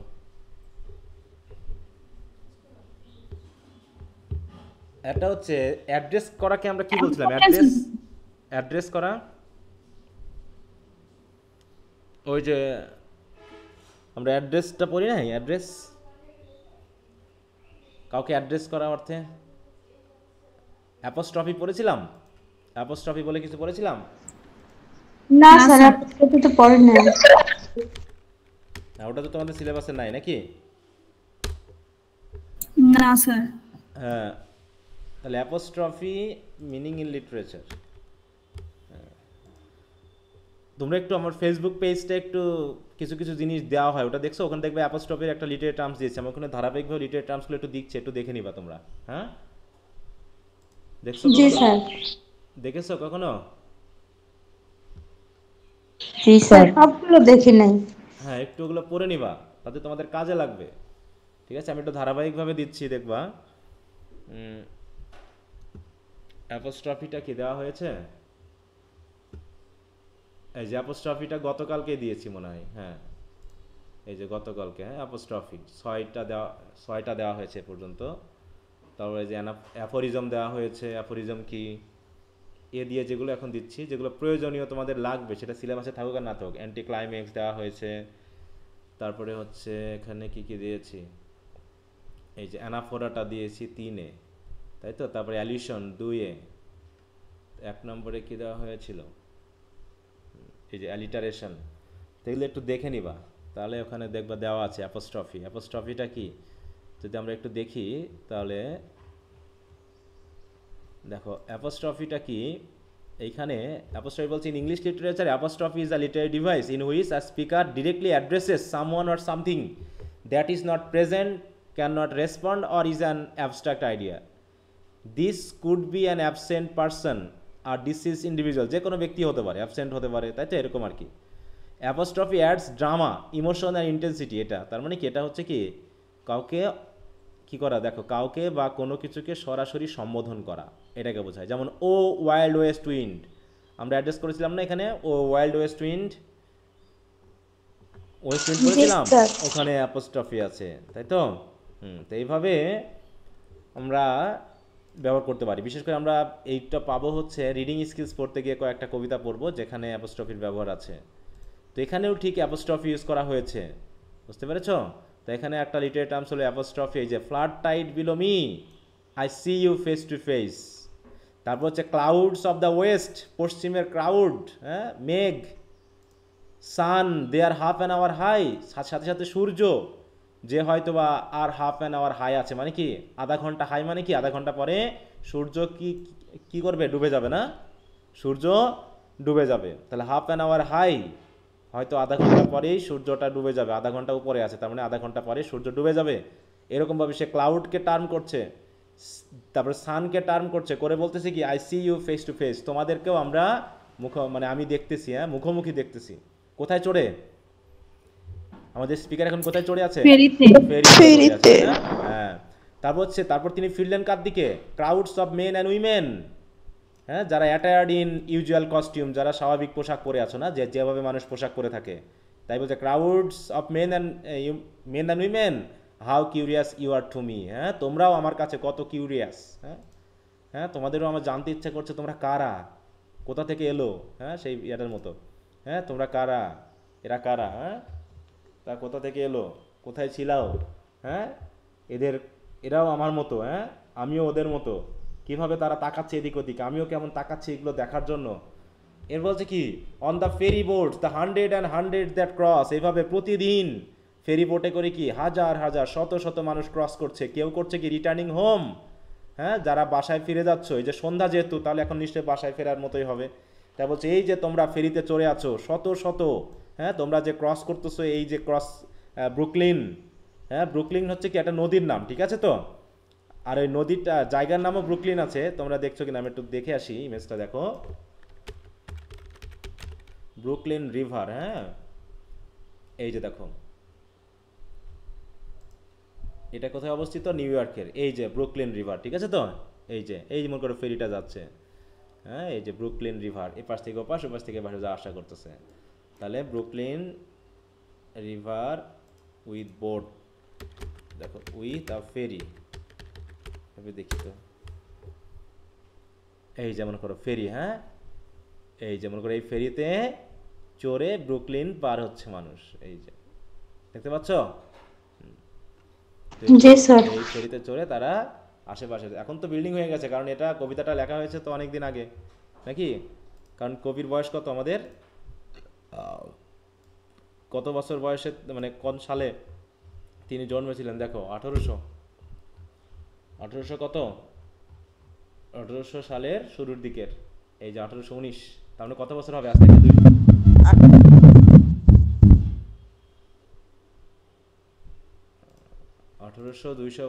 1812, তার মানে আজ থেকে প্রায় 200+ বছর আগে। তাহলে তখন কি এরকম বিল্ডিং টিল্ডিং হয়েছিল ব্রুকলিনের আশেপাশে? না স্যার। হ্যাঁ, না স্যার। তখন নিশ্চয় প্রকৃতি ছিল, মেঘ ছিল, পাহাড় ছিল, হ্যাঁ, সেগুলো আমরা কিন্তু দেখছি। তাই কবি ভাবে টার্ম করছে, দেখো যে কত দূর গেল, দেখো how curious you are to me, এই যে শত শত তোমরা বোটে আছো, হ্যাঁ, on the ferry boat the hundreds and hundreds that cross returning home are more curious to me than you suppose, হ্যাঁ, তোমরা হয়তো মানে ভাবতেই পারছো না যে আমি তোমাদেরকে কত কিউরিয়াসলি ভাবছি, হ্যাঁ, and you shall that cross from, এবং শুধু তোমরা না যারা ফেরিতে আছো, বরং তোমরাও যারা কি করবে, shall cross from shore to shore years hence more to me, হ্যাঁ, এবং যারা আজ থেকে 100 বছর পরেও এই শোর টু শোর, হ্যাঁ, ক্রস করবে, হ্যাঁ, and more in my meditation, এবং শুধু তোমরা যারা শত শত বছর পরে আসবে শুধু তারাই না, আমার মনে মনে আরও অনেককে ভাবছি, দেন ইউ মাইট সাপোজ, হ্যাঁ, হয়তো তোমরা অনুমানই করতে পারবে না যে আমি ভাবছি সবাইকে, যারা এই ফেরি পার হয়েছে, যারা ফেরি পার হবে, এবং যারা শত শত মানুষ আমার সাথে ফেরি পার হচ্ছে, হ্যাঁ, সবাইকে আমি অ্যাড্রেস করে ভাবতেছি যে সবাই কত কিউরিয়াস টু মি, যে আমি ভাবছি এরা কারা, হ্যাঁ, আমরা কারা, কোথা থেকে এসেছি, আমরা কি করছি, আমরা কোথায় যাচ্ছি, তাই না, এই যে জায়গাটুকুকে, এটা জাস্ট একটা পার্থিব একটা দৃষ্টিভঙ্গি, বা আমরা এটা হয়তো সবাই ভাবতাম, তাই না, জাস্ট প্রথম দিন ফেরি চড়ার মাধ্যমে আমরা কিভাবে এত উৎসুক হয়ে সবাই আশেপাশের পরিবেশ দেখার চেষ্টা করি। তাহলে তিনি এখানে ফ্লাড টাইডকে টার্ম করলেন, ক্লাউডকে টার্ম করলেন, সানকে অ্যাড্রেস করলেন, সাথে সাথে এখানে থাকা মানুষ যারা অ্যাবসেন্ট হয়েছে তাদেরকেও, যারা আসবে বা যারা এসেছিল শত শত বছর আগে, যারা ভবিষ্যতে আসবে, এবং আমরা যারা এখন আছি, সবাইকে আমার কাছে কেমন জানি খুবই কিউরিয়াস মনে হচ্ছে। কি কথা বুঝতে পেরেছ? জি স্যার। একটু ডিপে যাওয়ার জন্য ভালো করে পড়তে হবে। দেখো আমি একটু এগুলো পড়াই দিই। বলছে in the opening stanza of Walter Whitman poem called Crossing Brooklyn Ferry, the poet immediately establishes a sense of connection between himself and the natural world as well as with the people around, তাই না? Through vivid imagery and a conversational tone, Whitman conveys several key literary themes. কেমন দেখো, the stanza begins with a direct address, হ্যাঁ, flood tide below me, I see you face to face, এটা হচ্ছে কি addressing. This direct engagement with the nature element, তাহলে এলিমেন্টটা হচ্ছে যেন কি একটা ব্যক্তি, তার সাথে সে ফ্রেন্ডশিপ গঠন করে ফেলেছে, হ্যাঁ। Specifically, the tide reflects Whitman's belief in the interconnectedness of all things. By addressing the tide as if it were a person, he suggests a personal and immediate connection to the world around him. একইভাবে Whitman's keen powers of observation come to the forefront as he observed the cloud in the western sky and the sun. His attention to details such as noting that the sun is half an hour high demonstrate his fascination with the natural world. তিনি যে আধা ঘন্টা উপরে আছে সূর্য, তখন কি তার কাছে ঘড়ি ছিল? বলো কি মনে হয়? না স্যার। কিন্তু আইডিয়া হয়ে আছে, তাই না? মানুষের মধ্যে আইডিয়া হয়ে যায় না, বিশেষ করে গ্রামের মানুষের মধ্যে আইডিয়া হয়ে আছে যে কি হলে কি হয়। তো এরকম তার একটা আইডিয়া ছিল, হয়তো আধা ঘন্টা হয়তো পরে সূর্য ডুবে যাবে। His curiosity extend to the people around him as well. He described the crowds of men and women in their everyday attire as curious, সবাই কিউরিয়াস মনে হচ্ছে, হ্যাঁ, indicating his interest in the lives and experience of ordinary individual, হ্যাঁ। দেখো, the stanza introduces a key theme of the poem, the passage of time, সময় চলে যাচ্ছে না, আর এই সময় যেন ফেরির মতো কাজ করছে। Whitman not only observed the people in his immediate surroundings but also look forward to those who will cross the river year hence, হ্যাঁ, মানে বছর আরও অনেক বছর পরে যারা আসবে তাদেরকেও বলা হচ্ছে। This temporal perspective underscored the idea that human experiences are connected across generations. He suggests that those who will come after him are just as significant in his thoughts as those he observed in the present, হ্যাঁ। তাহলে বর্তমানে যারা তার সাথে আছে তারাও যেমন গুরুত্বপূর্ণ, তেমনি যারা আসবে তারাও। This theme of continuity and the transcendence of time is a central motive throughout the poem. Central motive. Whitman's use of the word meditation in the last line of the stanza highlights his introspective and contemplative nature. তিনি meditate করছেন, ভাবছেন, হ্যাঁ, he is imaginative thinking. He doesn't merely observe, he reflects deeply on the significance of the people as he sees and their place in the grander scheme. দেখো, হ্যাঁ, grand মানে কি, grand বিশাল স্কিমের মধ্যে আমরা একটা পরিকল্পনার মধ্যে আছে সৃষ্টিকর্তা, তাই না? He meditates up suggests a sense of empathy and a desire to understand the lives of others, both present and future. In this opening stanza, Whitman sets the stage for the exploration of interconnectedness. দেখো একটা কথা কিন্তু বারবার বলছে, সেটা হলো কি, ইন্টারকানেক্টেডনেস, সেটা প্রকৃতির সাথে, সেটা মানুষের সাথে, হ্যাঁ। দেখো, time and the এন্ডিওরিং human spirit that will unfold through out the rest of the poem.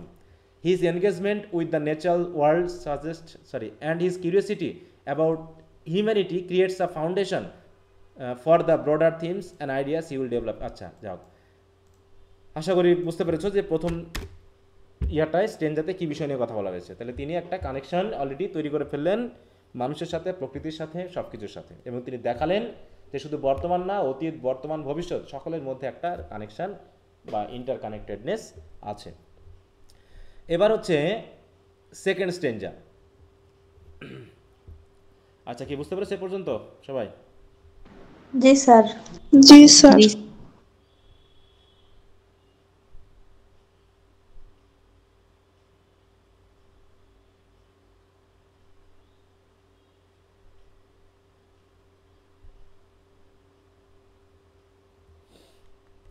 এবার হচ্ছে স্টেঞ্জা সেকেন্ড কি বলছে দেখো, the impalpable sustenance of me from all things at all hours of the day. Impalpable মানে কি, and sustenance মানে কি? ইম্পালপেবল sustenance, ইম্প্যাপেবল অপ্রতিরোধ্য, আর sustenance মানে ভরণ পোষণ। মানে তাহলে কি বোঝালো? মানে প্রতিনিয়ত, তাই না? যে আমি যে বেঁচে আছি, এই বেঁচে থাকার মধ্যে এই প্রকৃতি আমাকে সব কিছু দিচ্ছে, তাই না? সেটা দৃশ্যমানভাবে হোক অথবা অদৃশ্যভাবে হোক, প্রতিনিয়ত দিয়ে যাচ্ছে, দিচ্ছে না? কিছু জিনিস আছে যেমন খাবারগুলো কি দৃশ্যমান, তাই না? আরেকটা হচ্ছে কি, অদৃশ্যমান কিছু শক্তি আছে, হ্যাঁ, যেমন হচ্ছে রোগ শোক থেকে প্রতিরোধ করা আমাকে, তাই না? আমার শরীর কাজ করছে অপ্রতিরোধ্যভাবে, আমাকে টিকিয়ে রাখছে, বিভিন্ন রোগ প্রতিরোধ ক্ষমতা বাড়িয়ে দিচ্ছে, তাই না? আমি যে খাবার খাচ্ছি, খাবারের ভিতর থেকে শক্তি পাচ্ছি, এছাড়া সূর্য, বাতাস, তাই না? এবং মানুষের সাহায্য, ভালোবাসা সব কিছু কি কি করছে, আমাকে টিকিয়ে রাখছে। তাহলে কি আমাকে টিকিয়ে রাখার জন্য কি একটা জিনিস জড়িত, শুধু শুধু কি একটা জিনিস, শুধু খাবার বলো, নাকি সব কিছু? মানে জি আমি না, জানি না, তাই বলছি সবকিছু। কি আমি জানি না সেগুলো কি, তাই না? তাই বলছে দেখো, invisible, intangible and pervasive source of nourishment, meaning that the speaker finds in the shared human experience and the interconnectedness of all things. মানে সব কিছুর মধ্যে তিনি পাচ্ছেন। দেখো, ইম্পালপেবল ডিফাইন হচ্ছে কি, দেখো word as define in the poem by dictionaries means something that is difficult to feel or understand. হ্যাঁ, যেটা হচ্ছে কি আমরা সব সহজে ফিল করতে পারবো না বা আন্ডারস্ট্যান্ড করতে পারবো না, বাট ট্যাঞ্জিবল নয় বা রেডিলি আন্ডারস্ট্যান্ডেবল নয় বা পার্সিভেবল নয় আমাদের সেন্স দ্বারা, এরকম কিছুকে বোঝাচ্ছে। অ্যান্ড সাস্টেনেন্স মানে হচ্ছে সাপোর্ট। হ্যাঁ, sustenance refers to the support, nourishment or maintenance that something provides. তাহলে এই যে ইম্প্যালপেবল সাস্টেনেন্স যে আমি পাচ্ছি, কোথা থেকে পাচ্ছি? দেখো, অফ মি, আমার টিকে থাকার যে সাস্টেনেন্স তা পাচ্ছি কোথা থেকে? From all things at all hours of the day. তাহলে এই দিনের সব সময় সব জিনিস থেকে আমি এক ধরনের যে অদম্য, অদৃশ্য, হ্যাঁ, তারপর হচ্ছে অনুমানেও যে নারিশমেন্ট বা বেঁচে থাকার যে উপাদান, সেগুলো যে আমি পাচ্ছি, হ্যাঁ, সেটাকে তিনি টার্ন করলেন। টার্ন করে বলছে কি, the simple, compact and well joint scheme, যেন myself disintegrated, every one disintegrated yet part of the scream. Disintegrated মানে কি, আমরা আলাদা, আমরা কি আলাদা না? আমি, তুমি, সবাই কি আমরা আলাদা আলাদা, কিন্তু আমরা কি আলাদা হয়েও কি একটা পরিকল্পনার অংশ না, একটা স্কিমের অংশ না? জি। যেমন একটা কলেজ, তাহলে একটা কলেজ এবং বিভাগগুলো কি আলাদা আলাদা না? ইংরেজি বিভাগে একটা, জি বিভাগে স্যার। একটা, এটাই আলাদা আলাদা, কিন্তু পুরো কলেজ ধরলে আবার কি, এটা কি আবার সবাই একটার সাথে একটা রিলেটেড না? বলো, জি স্যার। রিলেটেড। জি স্যার। তো এইভাবে তাই বলছে জি। আমরা সবাই আলাদা কিন্তু ওয়েল জয়েন্ট। তাই বলছে দেখো, বলছে the simple, compact and well joint scheme, হ্যাঁ, myself disintegrated, every one disintegrated yet part of the scheme. তাহলে সবাই disintegrated but they are part of the scheme. সবাই ইন্ডিভিজুয়াল, সবাই আলাদা আলাদা, তারপরও আমরা যেন ওয়েল জয়েন্ট বা ইন্টারকানেক্টেড। হ্যাঁ, বলছে কি দেখো, এখানে a paradoxical unity and interconnectedness where individual entities, দেখো identities, dissolve into a larger unified whole. তারপর দেখো, this refers to the fundamental structural plan of the universe suggesting a natural and harmonious order. হ্যাঁ, তাহলে my self disintegrated মানে কি আমরা individual, every one disintegrated সবাই আলাদা আলাদা, তারপরেও yet part of the scheme. তাই বলছে ডিসইন্টিগ্রেশন সত্ত্বেও if individual remains an integral part of the larger unified whole connected to the universe and all other beings. হ্যাঁ, সবাই সবার সাথে কি কানেক্টেড। হ্যাঁ, the poem explores the idea that the while individuals may experience a sense of separation, তাহলে আমরা আলাদা আলাদাভাবে সেপারেশন তাতে বা সেপারেটেড, কিন্তু they are ultimately larger part of a larger interconnected reality. আমরা সবাই কিন্তু একজনের সাথে আরেকটা মিশে আছি, সেটা হতে পারে অতীত, বর্তমান, ভবিষ্যৎ, সবার সাথে। তাই বলছে Whitman uses this idea to explore the connection between people past, present and future and the shared experience of life and existence. The ferry crossing becomes a metaphor for this journey of life. তাহলে দেখো, এগুলো খেয়াল করবে, brief question আসে অনেক সময়। হ্যাঁ, the ferry crossing becomes a metaphor for this journey of life, এটা কি একটা মেটাফর না? দেখো মেটাফর, তাই না? While individuals are constantly moving G sir. and changing, yet remain part of a continuous flow. তাহলে এখানে সিম্বল, এখানে মেটাফোর, অনেক কিছু আছে এইটা।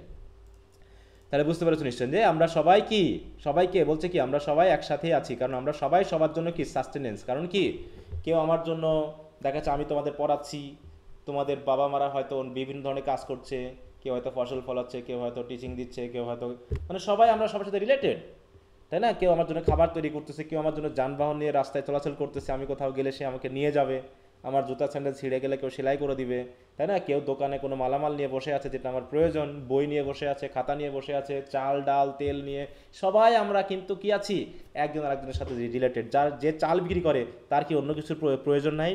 তার ছেলে মেয়েদের কি শিক্ষার প্রয়োজন নাই? পুলিশরা বসে আছে কিসের জন্য? আমাদের নিরাপত্তা দেওয়ার জন্য, তাই না? প্রশাসন বসে আছে কিসের জন্য? আমাদের সব কিছু ম্যানেজমেন্ট করে সুন্দরভাবে তৈরি করে দেওয়ার জন্য। কেউ রাস্তা তৈরি করছে, কেউ রাস্তা মেরামত করছে, কেউ গাছ লাগাচ্ছে, কেউ গাছ কাটছে, নাকি? এইভাবে কি সবাই আমরা আলাদা আলাদা কাজ করছি, কিন্তু কি আমরা কি শুধু আমাদের জন্য কাজ করছি, নাকি সবাই সবার জন্য কাজ করছে? বলো তো। সবাই সবার হ্যাঁ, জন্য এই যে কাজ। বিদ্যুৎ দিয়ে আমি কাজ করছি, তাই না? এই বিদ্যুৎটাকে মেনটেনেন্স করার জন্য অনেকে ব্যস্ত রয়েছে। এই যে আমি কম্পিউটার দিয়ে কাজ করছি, এই কম্পিউটার ঠিক করার জন্য একজন বসে আছে। এই যে আমি যে ওয়াইফাই ইউজ করতেছি সেই ওয়াইফাইটা হয়তো কেউ দেখভাল করতেছে, তাই না? আমি যে এই যে সফটওয়্যারটা ইউজ করতেছি সেই সফটওয়্যারের কোনো প্রবলেম হলে সেটা ডেভেলপমেন্টে সবাই ব্যস্ত আছে। অতএব দেখো এখানে আমরা সবাই কানেক্টেড। আমরা কেউ বলতে পারি না কে বড় বা কে ছোট, এখানে বিষয় না। এখানে কি কেউ বড় ছোট আমরা সবাই? বলো তো, নাকি 5টা আঙ্গুলের মতো? 5টা আঙ্গুল কি সমান? হ্যাঁ, না স্যার। কেউ জি একদম না। চিকন, কেউ আবার খুব মোটা। দেখো কেউ চিকন কেউ মোটা, আবার কেউ অনেক লম্বা, আবার কেউ অনেক ছোট, কেউ মাঝারি, কেউ তার থেকে ছোট। এইভাবে করে কি যদি 5টা আঙুল সমান হতো তাহলে কি আমরা মুষ্টি করতে পারতাম? পারতাম না। আমরা কোনো কিছু ধরতে পারতাম না। তার মানে সৃষ্টিকর্তা প্রত্যেককেই কোনো না কোনো একটা স্কিমের একটা পার্ট হিসেবে তৈরি করেছেন। তো যে হচ্ছে কোবলার, তাকে কোবলার বলে ছোট করার কিছু নেই, কারণ সেও তোমার একটা সেবার জন্য সৃষ্টিকর্তা তাকে ওই দায়িত্বটা দিয়ে রেখেছে। তাকে ধন্যবাদ দেওয়া উচিত। কারণ রাস্তায় চলতে চলতে যদি তোমার স্যান্ডেল ছিঁড়ে যায়, যদি আশেপাশে তোমার কোনো কোবলার পাও বা মুচি পাও, তখন কি তুমি সন্তুষ্ট হবে না? তখন তোমার জন্য প্রয়োজন কে ওই সময়ের জন্য? বলো, ওই সময়ের জন্য প্রয়োজন কার সবচেয়ে? হঠাৎ করে তোমার স্যান্ডেল ছিঁড়ে গেল, মুচি। হ্যাঁ ওরই প্রয়োজন। তাহলে তুমি তখন ফিল করেছো একে তোমার প্রয়োজন। হ্যাঁ, অতএব এখানে ছোট বলে কিছু নাই, সবাই আমরা এক একটা পার্ট। তারপরে দেখো similitude of the past and those of the future. Similitude মানে কি? একাত্মতা, সে অতীতের এবং ভবিষ্যতের। The glories strung like beads on my smallest sights and hearings. এই যে আমি যা শুনছি, এই যে আমি যা দেখছি, এটা তো হচ্ছে একটা ছোট্ট বিডের মতো। বিড মানে বুঝি তো, পুঁথির মালা আছে না, বিড? বিড বুঝি?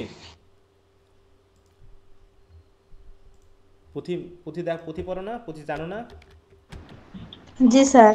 হ্যাঁ,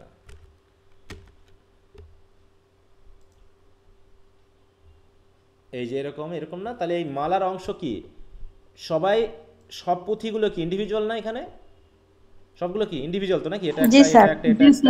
এটা একটা কিন্তু স্ট্রিং দিয়ে কি করে তাদেরকে একত্রিত করেই তো একটা মালা তৈরি করা হয়েছে, নাকি? তাছাড়া যদি সবাই আলাদা আলাদা থাকতো, সবাই যদি বলে আমি সেরা আমি সেরা আমি সেরা, তাহলে কি তারা মালার অংশ হতে পারতো? যে যদি বিদ্রোহ করতো, বলো তো?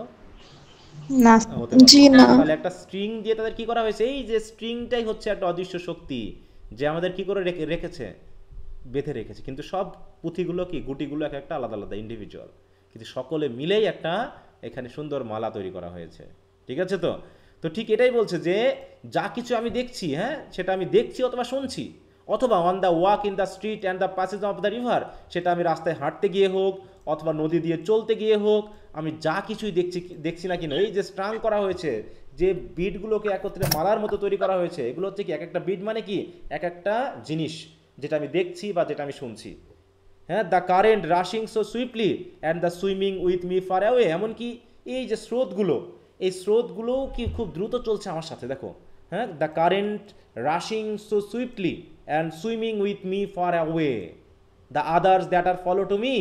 এছাড়া অনেকে রয়েছে যারা এখনও ফলো করেনি। দেখো, the ties between me and them. তারপরেও তাদের মধ্যে যারা এখনও আমাকে ফলো করেনি বা আমাকে যারা ফলো করছে বা যারা আমার আগে চলে গেছে বা যারা আমার সাথে যাচ্ছে, তাহলে দেখো কেউ আমার আগে চলে গেছে, কেউ আমার সাথে যাচ্ছে, আর কেউ আমাকে ফলো করছে। সে যা কিছু হোক না কেন, সকলের মধ্যে কি রয়েছে? সেখানে একটা টাইস রয়েছে, ties between me and them. The certainty of others, the life love sight hearing of others, সব কিছু অনেকটা ওই বিডের মতো হয়ে সমন্বিতভাবে সবাই আমার জন্য কি দিচ্ছে? এই যে সাস্টেনেন্স দিচ্ছে, তাই তো? একটা মালা তৈরি করেছে যেখানে আমরা সবাই একত্রিতভাবে টিকে আছি একটা স্কিম বা একটা মালার অধীনে। তাই বলছে দেখো আমরা তো অলরেডি ফেরিতে চড়ে এসেছি, আদার্স উইল এন্টার। কোন টেন্স এটা বলো তো? কোন টেন্স বলো? উইল এন্টার এটা কোন টেন্স? প্রেজেন্ট, ফিউচার না পাস্ট? ফিউচার। ফিউচার তাই টু। বলছে others will enter the gates of the ferry. অনেকেই এই যে ফেরির গেট দিয়ে প্রবেশ করবে, and cross from shore to shore. Others will watch the run of the flood tide. এই যে আমি যে ফ্লাড টাইডের চলাচল দেখতেছি সেটাও অনেকে দেখবে। Others will C the shipping of Manhattan north and West. এবং এই যে নর্থ এবং ওয়েস্টে যে ম্যানহাটানের শিপগুলো যে চলছে, হ্যাঁ, মাল নিয়ে, সেগুলো তারা দেখবে। The heights of Brooklyn to the south and east. এবং সাউথ এবং ইস্ট দিকে যে পাহাড় রয়েছে, ব্রুকলিনের যে উঁচু পাহাড় রয়েছে, সেটাও তারা দেখবে। আদার will see the islands large and small. এই যে আইল্যান্ড বা দ্বীপ রয়েছে সমুদ্রের মধ্যে বা নদীর মধ্যে, এগুলোও তারা এসে দেখবে। যখন তারা ফেরিতে চড়বে, যখন তারা ফেরি দিয়ে পার হবে তখনও তারা দেখবে। বলছে দেখো 50 years hence, এখন থেকে 50 বছর কেন, others will see them as they cross, হ্যাঁ, তারাও যখন এই সময় ক্রস করবে তারাও দেখবে, কি দেখবে, the sun half an hour high, আমি যেমন দেখতেছি কি হাফ অ্যান আওয়ার হাই সূর্যটা এই সময়ে আজ থেকে 50 বছর পরেও যারা আসবে তারাও দেখবে। 100 ইয়ার্স, শুধু 50 বছর না, 100 ইয়ার্সও হতে পারে, আর এভার সো ম্যানি 100 ইয়ার্স হতে পারে, অথবা হাজার হাজার বছর হতে পারে, তারাও কি করবে, আদার্স উইল সি দেম, তারাও এসে এগুলোকেই দেখবে এবং উইল এনজয় দ্য সানসেট, এই সানসেটকে এনজয় করবে, the pouring in of the flood tide, তারা এই যে স্রোত বা ঢেউ তারাও তারা এনজয় করবে, and the falling back to the sea of the ebb tide, এবং পরবর্তীতে এই যে জোয়ার আবার যখন এব হয়ে যাবে, ফ্লাড টাইড মানে কি জোয়ার, আর এব টাইড মানে কি ভাটা, এবং ভাটা হয়ে যখন আবার পানিগুলো সমুদ্রের দিকে চলে যাবে তখনও সবাই দেখবে। অতএব আজকে আমি এখন যা দেখছি তা 100 বছর, 200 বছর, 500 বছর, 1000 বছর পরে এসেও একই রকমভাবে মানুষ দেখবে। কি কথা বোঝা গেল?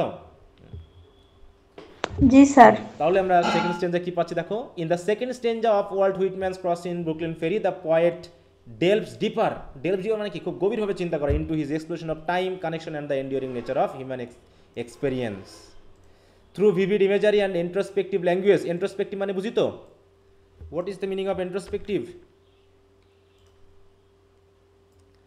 মেডিটেটিভ বুঝি, মেডিটেটিভ কিছুক্ষণ পরে আগে পাইলাম আমরা, হ্যাঁ, চিন্তাশীল, হ্যাঁ, হ্যাঁ, তারপর দেখো ক্যারেক্টারাইজ বাই ইন্ট্রোস্পেকশন অর চিন্তাশীল, দেখো সেলফ অ্যানালাইজিং, হ্যাঁ, অবজার্ভিং, ব্রুডিং, চিন্তাশীল যে নেচার, হ্যাঁ, সেটাকে বোঝাতে ব্যবহার করা হয়েছে introspective language. While Whitman conveys several কি লিটারি অ্যান্ড থিমেটিক এলিমেন্টস, কেমন ভাবে দেখো, Whitman begins by reflecting on the impalpable sustenance, যেটা তিনি কি ডিরাইভস মানে পান ফ্রম দ্য ওয়ার্ল্ড অ্যারাউন্ড হিম।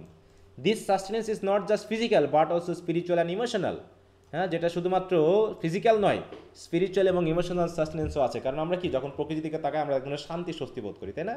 আমরা যখন মন্দির মসজিদে যাই, গির্জাতে যাই, তখন কি করি, আমাদের পুরোহিতেরা বা ধর্মযাজকেরা আমাদেরকে স্পিরিচুয়াল টিচিং দেয়, সেটাও আমাদেরকে টিকে থাকার, আমাদের শান্তি দেওয়ার একটা জায়গা হিসেবে কাজ করে। It emphasizes believe in a profound intangible connection between himself and all aspects of existence. He sees himself as an integral part of the universe, তাই ইন্টেগ্রাল পার্ট মানে অবিচ্ছেদ্য অংশ হিসেবে দেখেন, sustained by it and deeply interconnected with everything, যে পার্টটাকে প্রকৃতি নিজেই টিকিয়ে রেখেছে, বিভিন্ন উপাদান দিয়ে টিকিয়ে রেখেছে এবং তার সাথে কি করে রেখেছে, ইন্টারকানেক্টেড করে রেখেছে। এবার Whitman employs the metaphor of a simple compact well joint scheme, এটাকে মেটাফরিক্যালি তিনি বলেছেন কি করার জন্য, to describe the interconnectedness of all things, হ্যাঁ, he envisions himself as disintegrated emphasizing his own place within this ground scheme. প্রথমে তিনি disintegrated বলেছেন, হ্যাঁ, মানে কি আলাদা আলাদা বলেছেন, তিনি নিজের চিন্তাশীলতাকে বলেছেন। তারপরে this metaphor underscore the idea that while individuals May ডিসইন্টিগ্রেট physically, they remain essential part of a greater whole linked through time and space. Thus stanza expands on the temporal perspective introduced in the first stanza. Whitman envisioned future generation and their experience, ওই যে future generation এর কথা বলা হয়েছে, তাই না, তারাও কি করবে, আসবে, হ্যাঁ, he expressed the certainty that others will follow in his footstep, তারাও সবাই তার পদক্ষেপ অনুসরণ করবে, তাই না, crossing the river and witnessing the same sight. This outlook reinforces the poem's theme of continuity and the enduring nature of human existence. Whitman's use of imagery is vivid and evocative. He described glories, দেখো glories strung like beads, আমাদের গ্লোরিগুলো যেন একটা ওরকম বিডের মতো, যেগুলো একটা স্ট্রিংয়ের সাথে কি করা হয়েছে, মালার মতো গেঁথে রাখা হয়েছে, on everyday experience, highlighting the beauty and significance of the ordinary. The rushing river current serves as a metaphor for the swift passage of time, carrying both him and future generation forward. এছাড়া তিনি কি বললেন, Whitman emphasizes the shared experience of humanity, he believes that, কি বিশ্বাস করছেন, that in the future, দেখো will witness the same scenes, হ্যাঁ, তিনি মনে করেন অন্যরাও কি করবে, একই সিন দেখবে। হি ডেসক্রাইব, কি কি সিন, দেখো the shipping of Manhattan, the heights of Brooklyn and the island. This sense of shared experience reinforces the idea that despite the temporal gap, সময়ের গ্যাপ থাকা সত্ত্বেও individuals are united in their connection to place and time, তাই তো সময় এবং স্থানের দ্বারা সবাই আমরা কানেক্টেড, আমরা যে যেখানে যাই সেখানে যে যা ফিল করি তার মাধ্যম দিয়ে আমরা আসলে একসাথে কানেক্টেড হয়ে যাই। In this stanza Whitman defence is explosion of the themes of interconnectedness, অতএব তিনি আরও গভীরভাবে তার এই থিমটাকে এখানে এক্সপ্লোর করলেন বা বিশ্লেষণ করলেন, এবং বিশেষ করে timelessness and the significance of individual experiences. He portrays himself as a part of greater whole, both in the present and in the future, emphasize the enduring nature of human existence and the sheer beauty of the world. That was Whitman's introspective and contemplative language invites reader to consider their own place in this grand scheme of existence. আমরা যখন এই কবিতাটা পড়ছি তখন কি আমাদের এমনটা মনে হচ্ছে না যে আমরা এই পার্টের একটা অংশ? বলো। তাই বলছে এইগুলো বলার মাধ্যমে তিনি যেন কি করছেন, যেন আমাদেরকেও অংশ করে ফেলেছেন, তাই না? কি বোঝা গেল এই পর্যন্ত?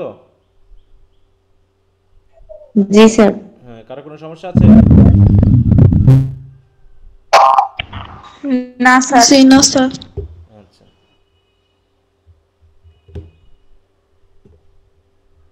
বাবা এটা তো অনেক বড়।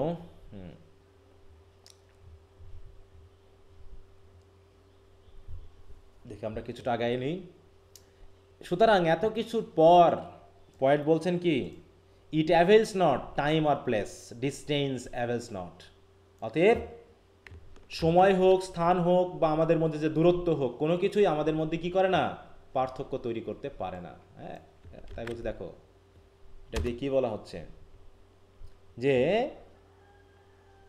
দেখো, টাইম, প্লেস আর distance are insignificant barriers to the shared human experience and the enduring connection between people across time and space. মানে আজ থেকে 1000 বছর আগে যারা গেছে এবং 1000 বছর পরেও যারা আসবে, হ্যাঁ, আমাদের এই যে 1000 বছরের যে পার্থক্য, সময়ের পার্থক্য, এটা আমাদেরকে আলাদা করতে পারেনি। হ্যাঁ, আমাদেরকে কি করে রেখেছে, আমাদের একত্রিত করে রেখেছে। তাহলে দেখো, the phrase which translate to it makes no difference, হ্যাঁ, it doesn't matter or it is no use, it is of no use, হ্যাঁ, emphasizes that the following factors have no real power or effect. Time or place. Whitman is stating that neither the passage of time nor the difference in location create a real separation between people. অতএব distance অ্যাভেলনস, তাই তো, এই যে তুমি আছো হয়তো আমেরিকাতে, আমি আছি ইংল্যান্ডে, তুমি আছো সিলেটে, ও আছে চট্টগ্রামে, হ্যাঁ, এটা দিয়েও আমাদের মধ্যে কোনো পার্থক্য হয়নি। তাই বলছে, this reinforces the idea that physical distance or the gap between past, present and future generations does not diminish the shared experience or the connection between people. হ্যাঁ, কি কথা বুঝতে পেরেছো? অতএব এই সব কিছুর মধ্যে আমাদের মধ্যে কি রয়েছে, একটা কানেকশন রয়েছে। অতএব it avails not, not time not place, distance avails not. সুতরাং I am with you, you men and women of a generation. হ্যাঁ, সেটা এক জেনারেশন হতে পারে, আমার জেনারেশন হতে পারে, এমনকি ever so many generation hence, তারপর থেকে আগে বা পরে, অতীতে বা বর্তমানে যত জেনারেশন এসেছে, আসলে আমি সবার সাথেই আছি, ছিলাম এবং থাকবো। Just as you feel when you look on the river and the sky, তুমি নদীতে বা আকাশের দিকে তাকালে তুমি যেমনটা ফিল করো, ঠিক আমিও সো আই ফেল্ড, আমিও একই রকম ফিল করি। Just as any of you is one of a living crowd, তোমরাও যেমন কেউ না, সবাই যেমন কি এই লিভিং ক্রাউডের একটা অংশ, I was one of a crowd, আমিও তেমনি এই ক্রাউডের একটা অংশ ছিলাম। Just as you are refreshed by the gladness of the river and the bright flow, ঠিক তোমরা যেমন এই নদীর যে গ্ল্যাডনেস, এর যে মোহনীয়তা, তাই না, এর যে উজ্জ্বলতা, এই ফ্লো দিয়ে, এই যে রিভার দিয়ে, এটা দিয়ে তোমরা যেমন রিফ্রেশ হচ্ছ, তোমরা যেমন রিফ্রেশ হওয়া মানে কি, সতেজ হওয়া নাকি, মানে ভালো বোধ করা, আই ওয়াজ রিফ্রেশড, আমিও তেমনি ভালো বোধ করতাম। Just as you stand and lean on the rail, এই যে ফেরির, হ্যাঁ, ফেরির যে রেল আছে, হ্যাঁ, রেল মানে কি, তার যে বেড়া, তাই না, পাশের যে বেড়াগুলো দেওয়া থাকে, এই রেলে তোমরা যেমন দাঁড়িয়ে আছো এবং হেলান দিয়ে আছো, ইয়েট হারি উইথ দ্য সুইফট কারেন্ট, দেখো তোমরা সবাই দাঁড়িয়ে আছো কিন্তু কি, স্রোতের তালে তালে তোমরা সবাই ফেরির সাথে সাথে চলে যাচ্ছ, কি দ্রুত যাচ্ছ, তাই না, আমিও তেমনি দাঁড়িয়ে থাকতাম। দেখো, I stood yet was hurried, আমিও তেমনি দাঁড়িয়ে দাঁড়িয়ে দ্রুত ওই ফেরির সাথে চলতাম।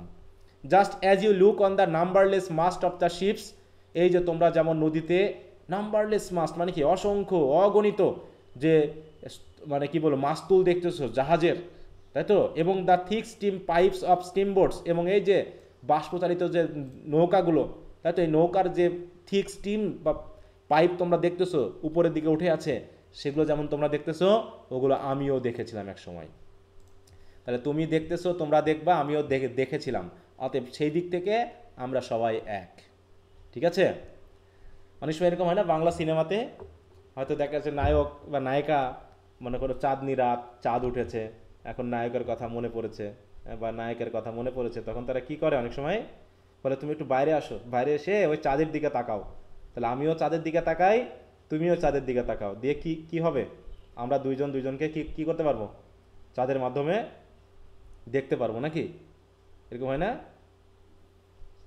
রোমান্টিক কথাবার্তা দেখছো সিনেমা এরকম? আগেকার সিনেমাগুলোতে এগুলো খুব চলতো। হ্যাঁ, তো এরকম একটা বিষয় যে তুমিও দেখতেছো আমিও দেখতেছি, মিলে আলটিমেটলি আমরা কি করতেছি, সবাই সবাই আমরা এক্সপিরিয়েন্স করতেছি একই জিনিস, ঠিক আছে? Okay, I too many many a time cross the river of old, বলছে আমিও এই যে পুরনো রিভারটা, হ্যাঁ, আমিও যে কতবার ক্রস করেছি। ম্যানি আ টাইম মানে কি অসংখ্যবার। ওয়াজ দ্য 12 মান্থ সিগালস, হ্যাঁ, এই যে 12 মান্থ সিগাল, সিগাল মানে কি? সিগাল বুঝি কি? সবাই আছো তো লাইনে নাকি? শুনতে পাচ্ছ না? শঙ্খ চিল। হ্যাঁ, মানে হচ্ছে এক ধরনের পাখি, তাই না, যেগুলো সমুদ্রে বিশেষ করে বা নদীতে দেখা যায়, যে এই জাতীয় পাখি। হ্যাঁ, সিগাল উঠতে দেখেছি। হ্যাঁ, তাই বলছে আমিও কি করেছি, সিগাল উঠতে দেখেছি। Saw them high in the air floating with motionless wings oscillating their bodies. হ্যাঁ, অসকিলেটিং মানে কি? পাখি যখন ওড়ে তখন কি কি করে পাখাগুলো অনেক সময়, বিশেষ করে চিল বা দেখবা কাকগুলো আছে, মোশনলেস উইংস মানে কি, তারা পাখা নাড়াচ্ছে না কিন্তু ঠিকই ফ্লট করতেছে, এবং তাদের বডিগুলোকে কি কি কি করতেছে, অসকিলেটিং মানে কি, কাত করা, ডানে বামে কাত করে ওড়া, ঠিক প্লেনের মতো করে, তাই তো? এটাকে বোঝাচ্ছে। আমিও দেখছি, তোমরা যেমন দেখো আমিও দেখছি। Saw how the glistening yellow lit up parts of their bodies. হ্যাঁ, এবং দেখতাম যে মাঝে মাঝে যখন তারা সূর্যের আলোর কাছাকাছি আসতো, যখন কাত হতো বা উঠতো, তখন তাদের যে গ্লিসেনিং ইয়েলো পার্টটা রয়েছে সেটা মাঝে মাঝে আলো পরে লিট আপ হয়ে উঠতো। হ্যাঁ, লিট আপ মানে কি? উজ্জ্বল হয়ে ওঠা। হ্যাঁ, এই যে ঠোঁট, ঝলকানি। ঝলকানি দিয়ে ওঠা, তাই তো? বুকটা বা পাখাটা বা পাখা উড়ালে পারে যে একটা ধরনের লাইট বা আলো তৈরি হয়, সে আলোগুলো আমিও বা লাইট উজ্জ্বল হতে দেখেছি। তাই বলছে and left the rest in strong shadow, মানে যেদিকে সূর্যের আলো পড়বে সেদিকে কি লিট আপ হয়ে উঠবে, আর যেদিকে সূর্যের আলো পড়বে না সেদিকে শ্যাডো হয়ে থাকবে। বলছে left the rest in strong shadow, saw the slow wheeling circles, এবং তাদেরকে সার্কেলে উঠতে দেখেছি, মানে চক্রাকারে উঠতে দেখেছি, তাই না? And the gradual edging toward the south, এবং উঠতে উঠতে দক্ষিণ দিকে বা চলে যেতে দেখছি। Saw the reflection of the summer sky in the river water, তাই তো? ওয়াটার এবং সামার স্কাইয়ের যে রিফ্লেকশন সেটা আমি পানির ভিতরে দেখছি, নাকি? প্রতিফলন দেখি না আমরা আকাশের রং, নীল, তাই তো, সাদা, কালো ইত্যাদি আমরা কিন্তু নদীর পানিতেও দেখতে পাই রিফ্লেক্টেড হতে। And had my eyes dazzled by the shimmering track of beam. হ্যাঁ, এই যে ঢেউ, সূর্যের আলো পড়ে এই যে ঢেউয়ের যে আলোর ঝলকানি, শিমারিং ট্র্যাক, তাই তো, এগুলোও দ্বারাও আমি আমার চোখকে ধাঁধিয়েছি, মানে কি আমার চোখ ধাঁধিয়ে উঠেছে, মানে আমিও এগুলো দেখছি। Look at the fine centrifugal spokes of light round the shape of my head in the sunlit water. তারপরে যখন আমি হয়তো বা ফেরি দিয়ে যখন নিচে তাকাতাম পানির ভিতরে, আমার কি কেমন হয়, পানির মধ্যে কি নিজের মাথা দেখা যায় না, মুখ দেখা যায় না আয়নার মতো? তখন দেখতাম যে আমি কি করতাম, looked at the fine centrifugal spoke. Centrifugal spoke মানে কি? ছোট ছোট যে সকল আলোর ছটা, যেমনটা আমরা সূর্যের আলো যদি কোনো মানে জানালার ফুটা দিয়ে ঘরে প্রবেশ করে, তখন কখনো কি খেয়াল করছো? ছোটবেলায় খুব দেখতাম আগে ওগুলো। হ্যাঁ, দেখা যাচ্ছে জানালার ফুটা দিয়ে হয়তো একটা লাইট পড়ছে সূর্যর, আর ধুলা উঠছে, ধুলাগুলো ছোট ছোট বিভিন্ন কণাতে রূপ নিত, ঠিক আছে তো? তাই বলছে দেখো যে ওরকম the radiant swirling reflection of the sunlit on the water specifically around the speaker's head evoking a sense of unity and connection to the world. হ্যাঁ, যেন আমার মাথার চারপাশে যে আলোর যে ঝলকানি, ছোট ছোট আলোর যে ছটা, সেগুলো যেন আমি দেখেছি। বলছে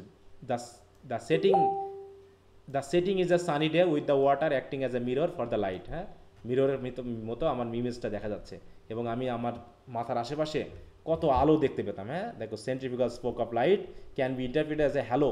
হ্যালো মানে বুঝো তো, এক ধরনের আভা, লাইটের একটা আভা।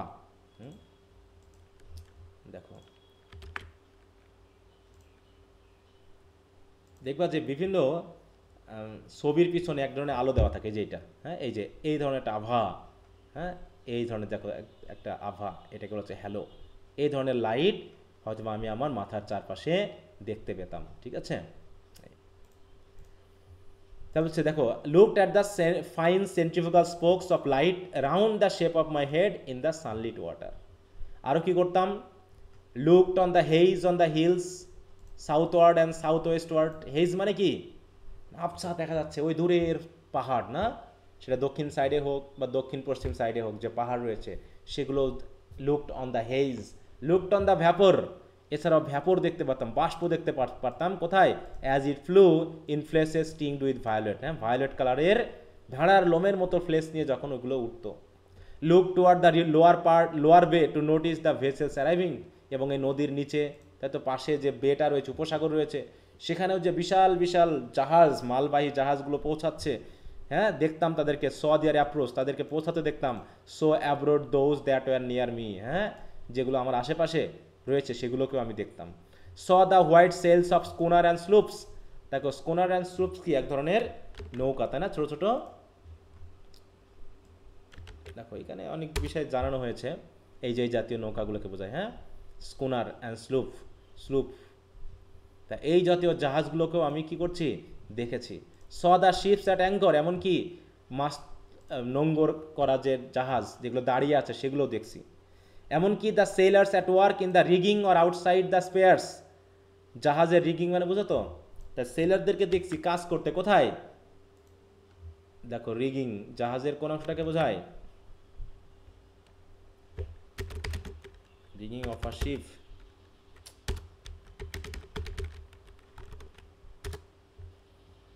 এই যে এইগুলোকে বোঝায়, হ্যাঁ এই যে দড়ি না বিভিন্ন ধরনের, এবং কাঠ দেওয়া আছে পালগুলো তোলার জন্য, এই যে এইগুলোকে বোঝানো হয়।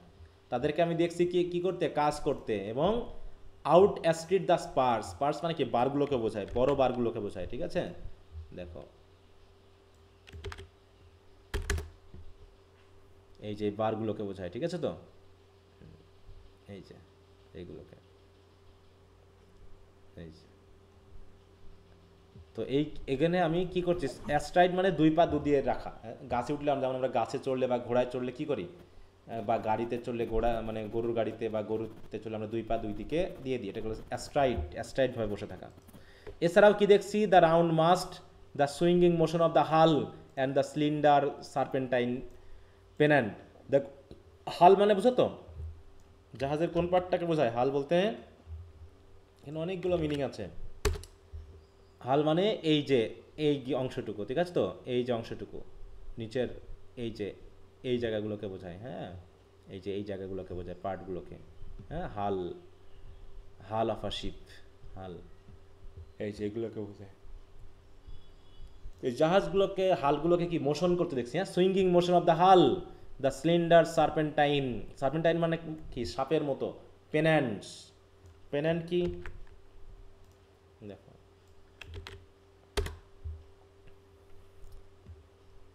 এই যে বিভিন্ন ধরনের পতাকা বা এই জাতীয় থাকে না বিভিন্ন জাহাজের মাথার উপরে,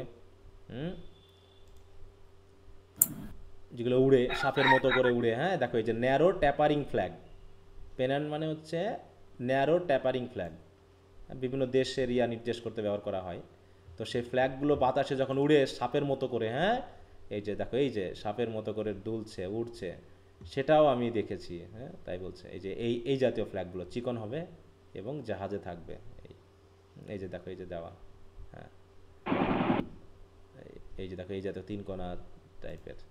তো যাই হোক, এগুলোকে আমি স্লিন্ডার চিকন সার্পেন্টাইন পেন্যান্ট সেগুলোকে উঠতে দেখেছি। The large small steamer in a motion, বড় ছোট স্টিমারকে চলতে দেখেছি। The pilots in their pilot houses, পাইলটদেরকে পাইলট হাউসে কাজ করতে দেখেছি, হ্যাঁ। The white wake left by the passage, এবং যখন নৌকা চলে যায় বা জাহাজ চলে যায় তখন কি পিছনে এক ধরনের থাকে না, ঢেউ কেটে যাওয়া একটা প্যাসেজ মতো মানে থাকে না, দেখছো, বিশেষ করে ভিডিও দেখলে বোঝা যায়, আমরা যদি একটু দেখি, জি স্যার। আসবে তো এটা,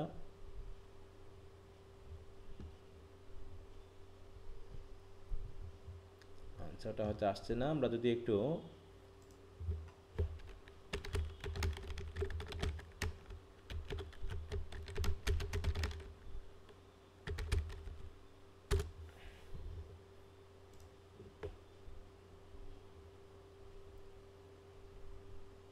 এই যে দেখো এখানে যখন নৌকা চলে যাচ্ছে, তাই না, নৌকা চলে যাওয়ার পর তার পিছনে যে ঢেউটা রেখে যায়, এই যে এগুলো আশেপাশে দেখবো যে সাদা হয়ে যায়, ফ্যানার মতো হয়ে যায়, ঠিক আছে, তো যেহেতু নৌকা চলাচল করে এই কারণে বোঝানো হচ্ছে। এই যে দেখো এক ধরনের ঢেউ এর মতো তৈরি হচ্ছে, হ্যাঁ এই যে পিছনে যেমন ঢেউ তৈরি হচ্ছে, এই যে পিছনে যেমন ঢেউ তৈরি হচ্ছে এটাকে বোঝানো হচ্ছে যে এই যে এখন এগুলো, হ্যাঁ, পানি ফুসে ওঠা।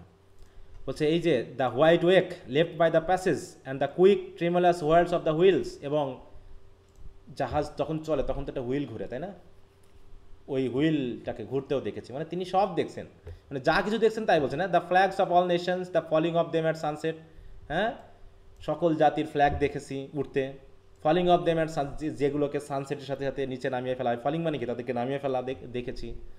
The scalloped edge waves in the twilight, waves মানে কি, স্ক্যালপ এজ ওয়েভস মানে হচ্ছে উঁচু উঁচু যে ঢেউগুলো এক ধরনের স্ক্যালপড হয়। স্ক্যালপ মানে কি, ঢেউয়ের যে শীর্ষ ভাগ সেটাকে বলা হয় আর কি স্ক্যালপ এজ ওয়েভস। দেখো ইমেজ থাকলে ভালো হবে, এটা তো এই যে এই জায়গাকে বোঝায়, ঠিক আছে, একদম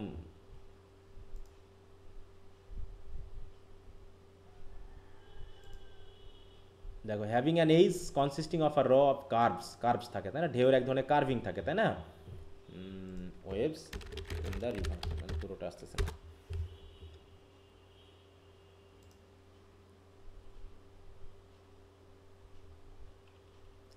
এই দেখো এরকম ঢেউয়ের যে একটা প্রান্ত থাকে, হ্যাঁ, একটা ঢেউয়ের এজ থাকে বা কিনার থাকে আঁকা বাঁকা এই জাতীয়। এই যে দেখো উঁচু নিচু হয়ে আছে, এগুলোকে বোঝানো হচ্ছে। তো যাই হোক, এইভাবে ঢেউয়ে আমি দেখছি ইন দ্য টুইলাইট। দেখো টুইলাইটে কেমন লাগে দেখতে, কেমন লাগতেছে সেটা না, এই যে ঢেউ আসতেছে। টুইলাইট মানে কি জানো? টুইলাইট মানে কি গোধূলি, তাই না? এছাড়া আরও কি দেখছি, the landed cups, the frolicsome crests and glistening, মানে ওই ঢেউয়ের বোঝাচ্ছে, ঢেউয়েরই বিভিন্ন অবস্থানকে বোঝাচ্ছে, যে বিভিন্ন যে রূপ ধারণ করে ঢেউগুলো সেগুলোকে বোঝাচ্ছে। ফ্রলিকসাম মানে কি, আনন্দপূর্ণ, যেন খেলার ছলে তারা যেন ঢেউ কাটছে, এটাকে বোঝাচ্ছে। The stress afar growing dimmer and dimmer, আরও দেখছি কি, যখন জাহাজ চলে যাচ্ছে সামনের দিকে, স্টিমার এগিয়ে যাচ্ছে, আর পিছনটা আস্তে আস্তে কি হয়েছে, ডিম থেকে ডিমার হয়ে যাচ্ছে, মানে কি আবসা হয়ে যাচ্ছে। The grey walls of granite storehouses by the docks, এবং ডকের পাশে, ডক মানে কি, যেখানে জাহাজের মাল রাখা হয়, সেই ডকে যে গ্রানাইট স্টোর হাউস, সেগুলোর যে গ্রে ওয়াল, সেগুলোকেও দেখেছি। On the river the shadowy group, the মানে কি, হয়তো দূরের কোনো, মানে দূর থেকে দেখা যাচ্ছে, হ্যাঁ, যে নদীর উপরে অনেকগুলো জাহাজ হয়তো শ্যাডোইভাবে দেখা যাচ্ছে, আবসা দেখা যাচ্ছে। The big steam stack closely flanked on each side by the barges, এবং ছোট ছোট দেখা যাচ্ছে জাহাজগুলোকে বড় বড় বার্জের পাশে চলতে দেখেছি। দ্য হেবোট, দ্য বিলেটেড লাইটার, হ্যাঁ, হেবোট মানে কি, দেখো বিভিন্ন ধরনের খড়পোটা বহনকারী নৌকাগুলো, হ্যাঁ, হেবোট, এই যে এরকম। আর লাইটেড মানে কি, যেখানে মাল নামানো হয়, বিলেটেড লাইটার বলতে সেই জাহাজগুলোকে বোঝানো হয় যেখান থেকে মালকে কি করা হয়, খালাস করা হয়, যেটা বাংলা কথা, হ্যাঁ বাবা, লাইট,